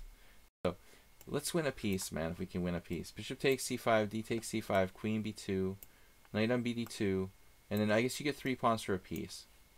The dude was like, alright, I don't want to give him 3 pawns for a piece. But white's still better, I guess. It's a middle game. Thanks guys for watching and subscribing to my stream. Please don't forget to resubscribe. We're going to keep it going. I had to cancel some recent streams due to illness in the family, but we should be back going tomorrow and Sunday as usual. Anyways, interesting stuff. Look what he did here. So castles. I've definitely played this position. Yeah, you have to play bishop takes d2. So we kind of transpose to a more traditional queen e7 type of line. I would think, you know, most people would play queen 7 here. There is apparently knight on bd7. It feels a little passive for black, but the basic premise is to play e5. So it is a little passive for black. But maybe it's not that bad if you're Petrosian or something. So knight c6. Yeah, we're definitely not in a common position here. Typically, you know, white would be taking the knight on d2 in a lot of normal Bogo lines. So I feel like you made like some inaccuracy. But maybe it's still not that bad for black. Let me turn off the engine. I know it slows down the stream. White has optimal knight there. Yeah, and there's a lot of games actually. Queen e8. Yeah, I mean, so this move seems weird. It's just weird. Like, what are you going to do about knight b5? I mean, you'll just go to e7. Basically, Infinite Flash getting creative. I mean, he's trying to avoid, I guess, you know, getting hit by knight to d5 with his queen on e7 at some point. But at the end of the day, I mean, queen e8, you know, it's something you do typically in the King's Indian. But here, you know, at the end of the day, it's still clogging your back rank. So I think I would still prefer to play queen e7 or just e5 straight away. I've probably had this exact position on the stream before. I would be willing to wager that I've had a blitz game or rapid game here on the stream. Oh, you said it was a mouse slip. I'm sorry. Okay. Yeah, I'm out of it. No, you did say it was a mouse slip. It's not a bad mouse slip though. It's not that bad. So d5. I probably had this exact position. It's slightly better for white. Yeah. White will try to play like f4. I had a game where I like bailed out with my king and I tried to run toward the center when the attack started on the king side. When white does this pawn storm type of thing, like in a King's Indian, he doesn't have his dark square bishop, so he can't really hurt you with that bad bishop. All right, so it was a mouse slip. My bad, I forgot. Okay, Queen e8. Actually, not that bad a mouse slip though, oddly enough. If you're gonna make a mouse slip, that's probably the best kind to make. E5 here. Yeah, now you're gonna prove the point of Queen was to play of Queen e8 was to play your knight to e7, right? Okay, so we basically lost the tempo, but we've transposed now to a standard position. Yeah, instead of d7, I typically prefer to play knight a6, so as not to obstruct the bishop on c8. I mean, it can run into problems in certain scenarios where, like, maybe a3, b4, and there's a pin on your knight on a6 along the a file. But you're basically playing a tempo down here.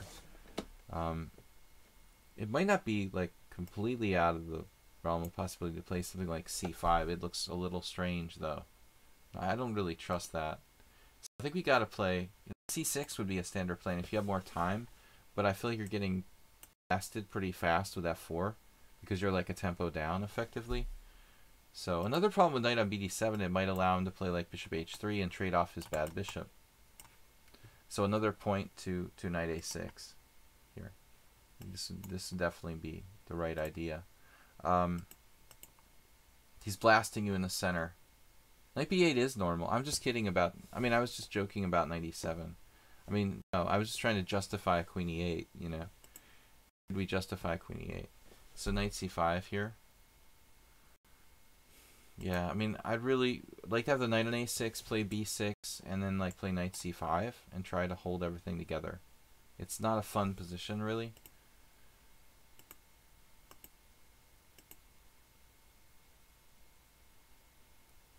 But oddly, I mean, he doesn't really want to do this, I guess. So he's kind of stuck now. It's surprisingly resilient for black. The rook d1 move I'm not sure about here. Yeah, I mean, bishop g4 I'm not sure about either. You know, you might just have helped him in a sense. I mean, is d6 really a threat? Or is that something like you would actually welcome? I guess not. I guess you have to stop it. Though he could still play it, right? I mean, what happens here on d6? It's slightly better for white. Yeah, I'm not surprised. That's going to be a little bit of an awkward defense. So, what should you do here? I mean, maybe rook a6, this river guarding rook type of defense thing, might be something that you want to think about. Not you know, it's basically like a Budapest gambit idea, but it makes sense. I mean, it can happen in many different type of positions. We're just laterally defending however we can. But again, it's not going to be easy for black, I guess.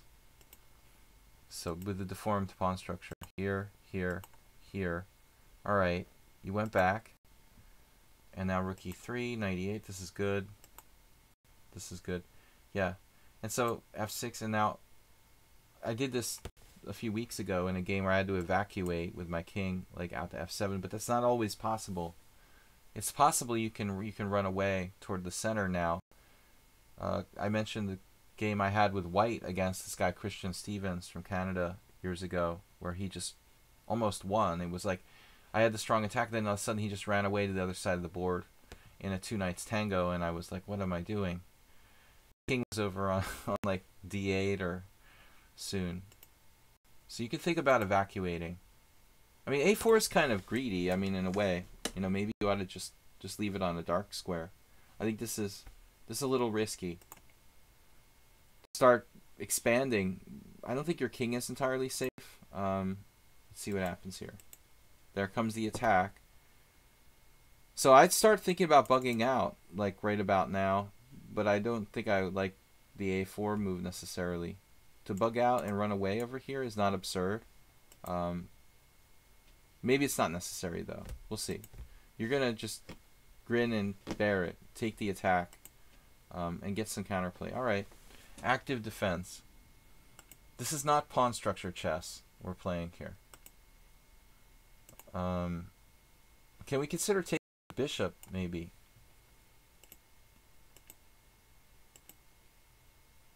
See, this situation, he doesn't have to take it anymore. I think this is like, maybe you should do it this way. Then any exchange is okay, you know, but here you're going to get stuck in a situation where he doesn't have to take that guy. I mean, yeah. He's going to leave you with a bad against a decent knight, you know. So I think, like, yeah, you're just getting mated. The Bogo Indian strategy. I mean, they must be out there. I don't really have any. I mean, honestly, I, like, learned how to play the Bogo Indian by games and trial and error. Probably the best thing to do would be to, like, try to find really good players like Petrosian, you know, who played the Bogo, and then study their games and try to learn from that. Try to find a list of players who played the Bogo and study those. I don't really know of a book offhand. I'm not sure. Maybe I had like one Bogo book ever. But it looks like you're getting mauled on the king side here. So you just lock down everything on the dark squares, and it's sort of structurally, and the good knight versus bad bishop, and your king and everything. I mean, not surprising that you lost. Yeah, White was a pretty good player. He seems like he has a good handle on strategy. But I think recognizing that kind of thing takes a long time. I mean, I definitely didn't have the idea to evacuate my king, let's say, you know, until it occurred in a few games that I had played in or seen. Yeah, it's not easy. But I think the other thing you did was very, very dangerous positionally to play b5. a4, b5 was like maybe too aggressive, asking for too much in the position, but the most key mistake was really taking on b5 with the knight and allowing him this like good knight versus bad bishop type scenario. Now it's just a queen end game, and now it's a king and pawn game. Okay, but that was instructive. Lots of stuff to talk about. Let's finish up the last games, guys. We've got 2 games remaining. Drake and Haberbaum. All right, Drake is up next. Drake versus Rookseps.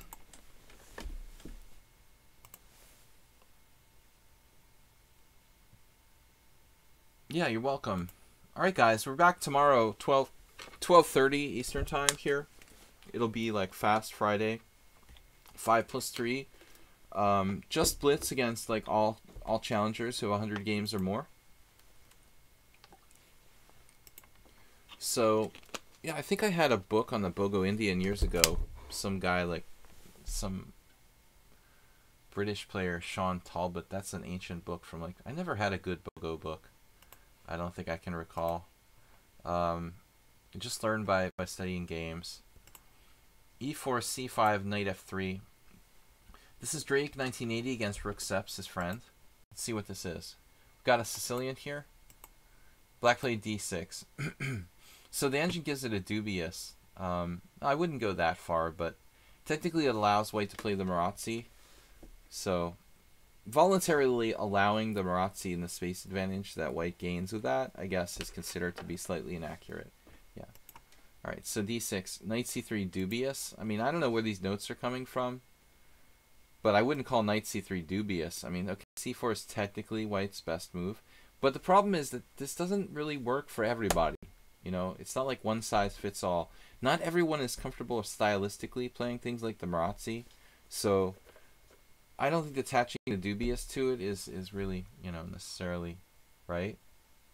Yeah, well, actually, Chess Drake, I mean, I criticized Caruana for playing the Rossalimo, but I think I recommended recently to one of my students to play Bishop B5 because There's a lot of sharp theory in knight c6, and if you really want to avoid it, I mean, I think this is like the best way. And it's really good strategic opening to learn. Just that I just don't think that Caruana, excuse me, made the right choice against Carlsen, because Carlsen is such a great strategist as well. I don't think it was a good place to be playing the Roslimo, and eventually Caruana realized that, and he's like corrected himself and stopped playing bishop b5. But I think it's a really good move, an alternative, let's say. So anyway, all right. So knight takes d4. You know, knight c3, g6, and now f3. All right. So let's stop for a second. Knight c3, g6. It's just going to be a dragon at this point. The notes are from Stockfish. Well, I think Stockfish is it programmed to give those dubious? It's a little exaggerated, honestly. I mean, dubious for knight c3. It's the second best move in the position, and stylistically, not everyone is well suited to playing c4. So here White played f3 very early. I mean, it's not usual to play it that early. This is a very strange move order by Black. But, you know, so typically what you do is you play bishop e3 first. Here you don't even have to fear like knight g4 here. There's really no reason to play f3 so early. That's basically what I'm saying. It doesn't matter. Okay, you're going to transpose to something normal now. No, he played e6. Yeah, I mean, there aren't a lot of moves Black can play here. There's basically knight f6 or like bishop d7. That's about it, you know, in terms of moves. Maybe some weird move like queen a5 or h5 or something, a6, but you don't have a lot of choices. But this move is just a terrible meltdown. I mean, total weakness of the d6 square. So you've got ability to attack the d6 square with two pieces, and it's very awkward for Black to protect. What's he going to do? Play king e7, bishop back to f8, bishop e5. I mean, all of these moves are precarious and will allow White some kind of initiative. Either bishop e5, f4, king e7, bad king, or bishop f8, no development. Actually, I mean, on bishop f8, you can just crank up the pressure probably with bishop f4, I would imagine. Like, immediately, this is almost like, well, it's just very bad for Black. Alright, so moving on. He makes a terrible move with e6. Probably you're playing too fast here, Chess Drake, because I know you've had a tendency to do that. You have to stop when an opponent makes an unusual move and say to yourself, well, how can I take advantage of this? And you just played the routine move. But the routine move turns out to be not very good against e6. So, knight on g to e7. He could have played d5 straight away now. I would play d5 here with Black. Probably sooner rather than later. Castles. And now you play g4. Yeah, I mean, one would think that White should first secure the king position before you go launching some pawns. So, I think that g4 is... I agree with the computer that it's weird. If you want to play sharply, you probably need to castle here. You could also make a waiting move. The only good waiting move is bishop b3. That's recommended by the computer there. But that's the move you're going to have to play anyway in almost any scenario where he's playing d5. So, might as well just play it right away and keep your options open. G4 just opening it up, but Black can open it up with d5. He missed it. The computer recommends a crazy variation. I've never seen this happen. Bishop takes d4, bishop takes d4, d5. I mean, that's just very weird. Like, pawn takes pawn. Pawn takes pawn. Very long variation here. Bishop b3. Computer is spitting out. Queen takes, 96. I don't know. You know, I mean, maybe this is like close to equal or something. Maybe White is slightly worse. But I would never give up my dragon bishop on d4 in such a way. That's like a totally computer move. Most people are going to play d5 here with Black. So he plays a6. He was afraid of knight b5, giving you some time, but you need to get your king to a safe position. You know, you can't just leave your king out in the center of the board when this guy's about to blast open the center. There's a saying, the best answer to a flank attack is an attack in the center, or counterattack in the center. And here we've got a very strong counterattack attacking the center with d5, but he doesn't take advantage of it. Instead, he plays like b5 on the flank, on the other flank, bishop e3, and now d5 loses some of its power because it's not with tempo. So he's pursuing this wing attack. Not as good a strategy as the counter strike with d5. Here you play this. I mean, there's definitely something to be said for knight a4, but the knight would stop a5 a4.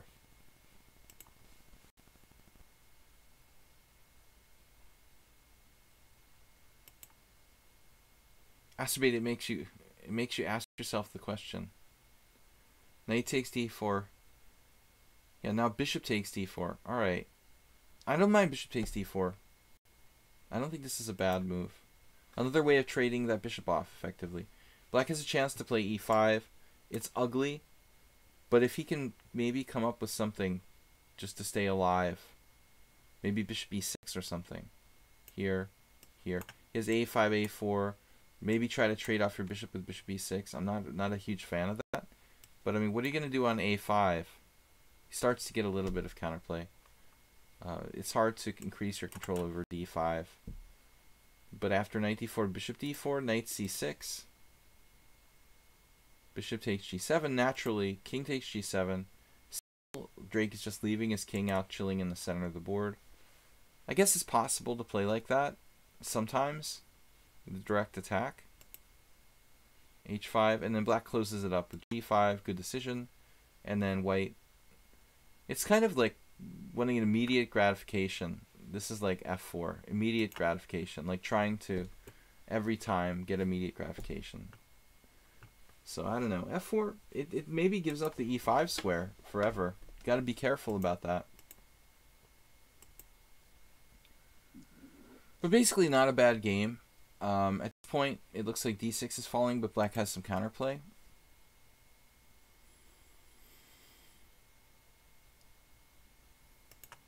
I mean, my first question is just like, what's up on this pawn? Is this just hanging? Maybe black has some tricks. Leaving the queen in a situation where it has no squares. Like this, you're threatening rook d8, winning the queen. But it's not, because you could take on g4. Okay, no. So you could simply win a pawn here. I mean, I don't mind this. It looks like you're playing for a non-existent attack almost now at this point. You need to adapt, change the scenario, adapt the scenario. There's no mating attack at this point. It's a different situation. Knight g3, g takes f4, queen f4. And black gets a question mark for queen g5. But he has a very good square on e5 that I was alluding to before. It's natural to trade queens. Maybe he could have done it in a better way, apparently, with queen f6. When he does this, though, it's risky because here you have this protected passed pawn with h5. So that's going to be kind of touch and go. And the pawn falls. You adapt to the endgame. d8. All right. This move's not so bad. Here. And now what? You know, I mean, trading pieces when you're down a pawn is probably not a really good idea. So this is black's major mistake. Okay, first of all, in this position, what do we got? First of all, why are we challenging the rook? Why are we trading rooks at all with black in this position? Knight e5, good square, pressure on this pawn, diagonal with the bishop, and black's still alive here, basically. It looks like rook b6 is kind of nasty, but maybe you can just hold everything together.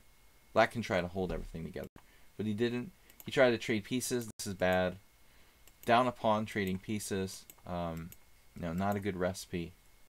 And I think the king's coming. This is good enough now. Taking with the pawn is funny.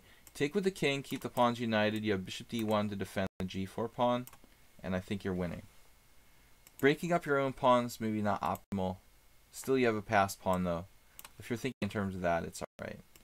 Alright, guys, we're going to finish this up quickly. It looks like a mop-up operation here for white. He's up a clear pawn. Probably should be winning. And he's starting to advance his passed pawn. But he's giving black a lot of chances to create a blockade. Their e5 check. I'm not sure that white can win. This isn't going to be so easy if it's blocked after e5 check. I don't really see how to break the dark square blockade. You do have the h-pawn, so white is maybe winning, but it's not going to be that simple. Yeah. In the actual game, what do we got? Bishop f3, knight e5, bishop e2. Oh, you agreed to a draw. So you agreed to a draw in a good position, similar to our game from the Simuldrake where you were up a pawn in the queen end game. So here, yeah, he's higher rated, but you should definitely push for the win. All right, not easy to win, I admit, but there's really no risk at playing it out, depending on the time control. Okay, Big Money Challenge Me Correspondence. Last game, guys, we got Haberbaum. So we're a little over time, a little bonus time for you guys, because I've been so delinquent and had to cancel 2 streams this week. This is Haberbaum's game. Arsenal fan Richie's here. Wow. Long time no see. Greenland Grand Prix Classical Games. Grenland. Sorry. Grenland. Grand Prix 2008 Classical Games brought to you by lichess.org. So please analyze this game if you have the time. It's a long one. We'll try to keep it. Are we in the right game? Can we just... This game. A Sidali. Alright. So let's go there. How do I make this bigger? Can I just open? Okay, duh. Alright. So here it is. Haberbaum is white. Alright. It's a face hugger. It's like an alien. D4. Knight f6, c4, g6. Okay, King's Indian. Oh man. Haberbaum has played this against me probably. h3. I hate dealing with this variation. It's nasty. Castles, bishop e3. And then, alright. So, you've committed your bishop to e3. It's not a bishop g5 variation. A lot of people play bishop g5. I mean, that's also a good system. You can see here it's even more popular than bishop e3. Bishop e3. So knight on bd7. This is kind of old school. Knight e2. Wow. Okay, I've never seen this before. Knight e2 is some kind of very rare move. Knight f3 would transpose to a relatively typical situation. You got like knight f3, e5, d5, and play this Petrosian, very standard Petrosian Makaganov type variation. So I don't know anything about knight e2. I mean, maybe we have some kind of backdoor fianchetto variation in mind here. We're doing like g3, bishop g2. But if black's going to be playing e5, I don't know how we're going to deal. Probably it's doable. Maybe if black played e5, you could actually do this. g3.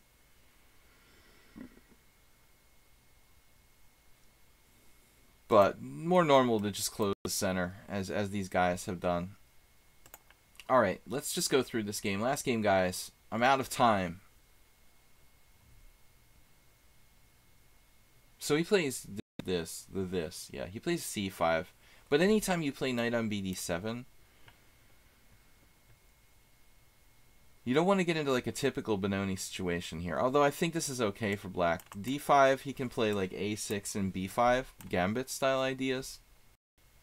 What he doesn't want to do is like a classical kind of Benoni, modern Benoni type of thing, because that doesn't work well with your knight blocking your bishop on c8. This just looks weird. So early putting the knight on e5. But it's actually a lot like the same-ish system, like f3 instead of h3 would be kind of a typical scenario where you play like knight g3. This is interesting. So you're basically playing a same-ish with your pawn on h3 instead of f3. So he immediately tries to punish you. This is pretty sharp, man. I mean, h5. Wow. What's happening after f4? You got to go f4 before he can settle in. And then it looks like you have a good game. We're gonna have to reposition this knight when it gets hit by h4 though. Where are you planning on going? F1 or e2? So bishop d3. Cool. And then we have both options available to go to e2 or f1.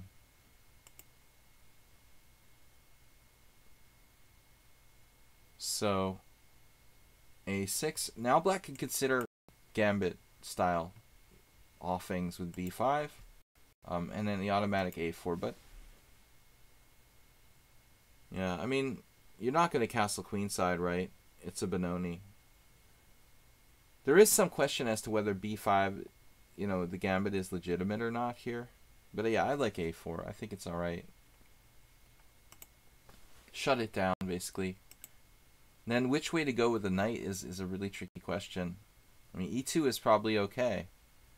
It's a lot simpler than going to f1. With f1, you get kind of clogged up here. I'm just kind of curious. I'm curious what would the engines say, but I don't think that's allowed in your study. All right, so more natural to play knight e2 in my opinion. So here, knight f1, knight h5. Yeah, I mean, now it's going to take us another move. It's like he's immediately exploiting you. If you played knight e2, I don't think you have anything to worry about now. I mean, knight h5, now you'll have these squares covered on f4 and g3. So you've got to be willing to adapt depending on what the opponent is doing. Yeah, the queen a5 type of stuff, Rich, that's very classic. But you can also get your queen trapped in most cases. We try to do queen a5, queen b4. It's a really good way to lose quickly as well. It depends. You have to be very precise about that. But it looks like this is pretty awkward now. Knight f1 may be a mistake. Let's see. Knight h5, and then what happened? Knight f1. Okay, knight h5, and then but bishop e2. So maybe it's not a mistake. The engine kicked in. Okay, I don't want the engine on, but yeah. Okay. So if knight h5 isn't a problem, I mean, if you got it under control, then I would take back that maybe knight f1 is a mistake. But as I said, knight e2 was easier to play. Yeah, so after queen a5, this is what happened. I mean, typically, like, you'll look at rook a3, just so, you know, just for point of reference. Rook a3 kind of shuts down b5, and you can also harass the queen if queen b4, rook b3. It supports the knight on c3, the river guarding rook from Chinese chess, I was told. Though I never played Chinese chess. Queen a5, so you just snap this off. Yeah, I mean, I guess that's good too. He might get in there and do some damage with Arsenal fans' plan of queen b4 though. Let's see. Bishop d2. That's not a bad approach, but you had a chance to snatch that pawn on h5. I guess it's not going anywhere. And if knight f6, you have e5. So it looks so good. It looks good so far. You got e3 for your knight. That's really nice. Controlling that. And then black played the absolute bananas f5 here. Wow. I mean, that just looks crazy. Crazy psycho, like resigning, self-immolation style. I mean, in a blitz game, I would just take it with a knight and look at my opponent in disbelief here. Like, seriously, I don't believe this. I don't know, man. This has got to be good for white. Plus 3.7. It's dropping. It's dropping down. Rook takes f5. It wants to sack the exchange. It's an extremely strong piece. I don't know. You know, that's what I would do. But that's just intuition. You played a5. Threatening to trap you guys queen with rook a4. It's not a trap, though. Alright, so if it's not a trap, then why are we playing this? To stop knight b6? Do we have a queen trap or not? I mean, you just should take on f5. Anyway, guys, last game. I'll see you tomorrow, 12:30. Queen takes b2, rook a2, and he sacked his queen. Okay. Yeah. Your king side is denuded of safety. I mean, this black king is going to go bye-bye. I mean, you've got the queen coming down to h5, a knight coming in on f5. Your bishop is ready to play as well. There's no way black is surviving this. This is not valid. Again, I'm not sure why you don't like knight takes f5, because that like is in his face. If he's gonna sack the exchange, I mean, he's already down a lot of material. So, okay, queen takes h5 is probably good. Let's just say that. It's probably good, but I would still prefer to play knight takes f5. F takes e4. Now you play knight f5, but it's not a capture. It's not a capture. And then you got queen g6, which just wins material, right? I don't know how, but I missed mate in 1. I missed it too. So I know how. It's just too easy to believe. I mean, I'm looking for this. I'm like, oh, this just wins an exchange. You know, actually, it wins more than the exchange. So you missed more than one good thing here, because this wins the house, basically. Rook f7, knight h6. You're winning everything. So that was sick. I also missed the mate in 1, though. That's just too easy. You're like, oh, you wouldn't even. I would miss this in a blitz game for sure. Like, it's just too easy. It has to be harder than that, you know, playing mate in 1. So I understand how you missed it. But you definitely shouldn't miss the other move. I mean, queen g6 is pretty basic. So knight takes, this was too simple. But it should be over. I mean, he doesn't have enough king safety here. Yeah, now the pawns just roll.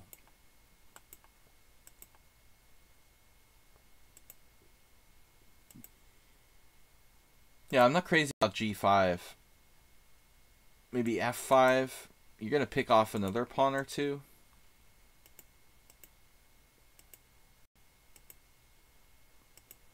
This guy did not want to give up. Like right there, I mean, I would think rook e2.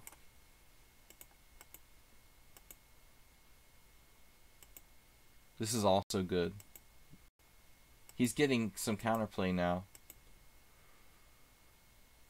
I truly hope it's not enough.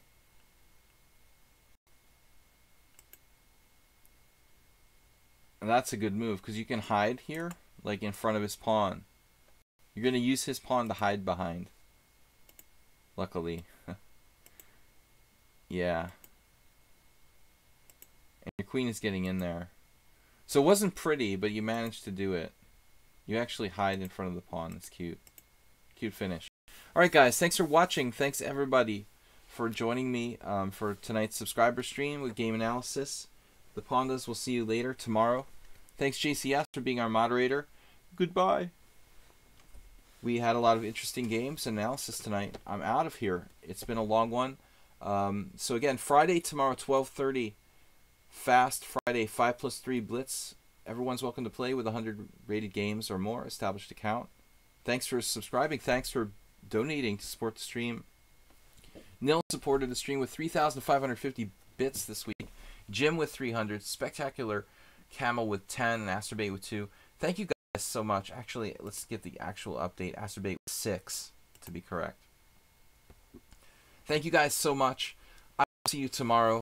And again, we will be doing the simul on Sunday at 4:30 p.m. just like the stream, 4:30 p.m. Eastern Time. 20+ player simul on Sunday here on lichess.org. Good to see you again, Arsenal fan. Thanks everybody for watching and subscribing, and I'll see you later. Bye-bye. Bye-bye. Was that Panda?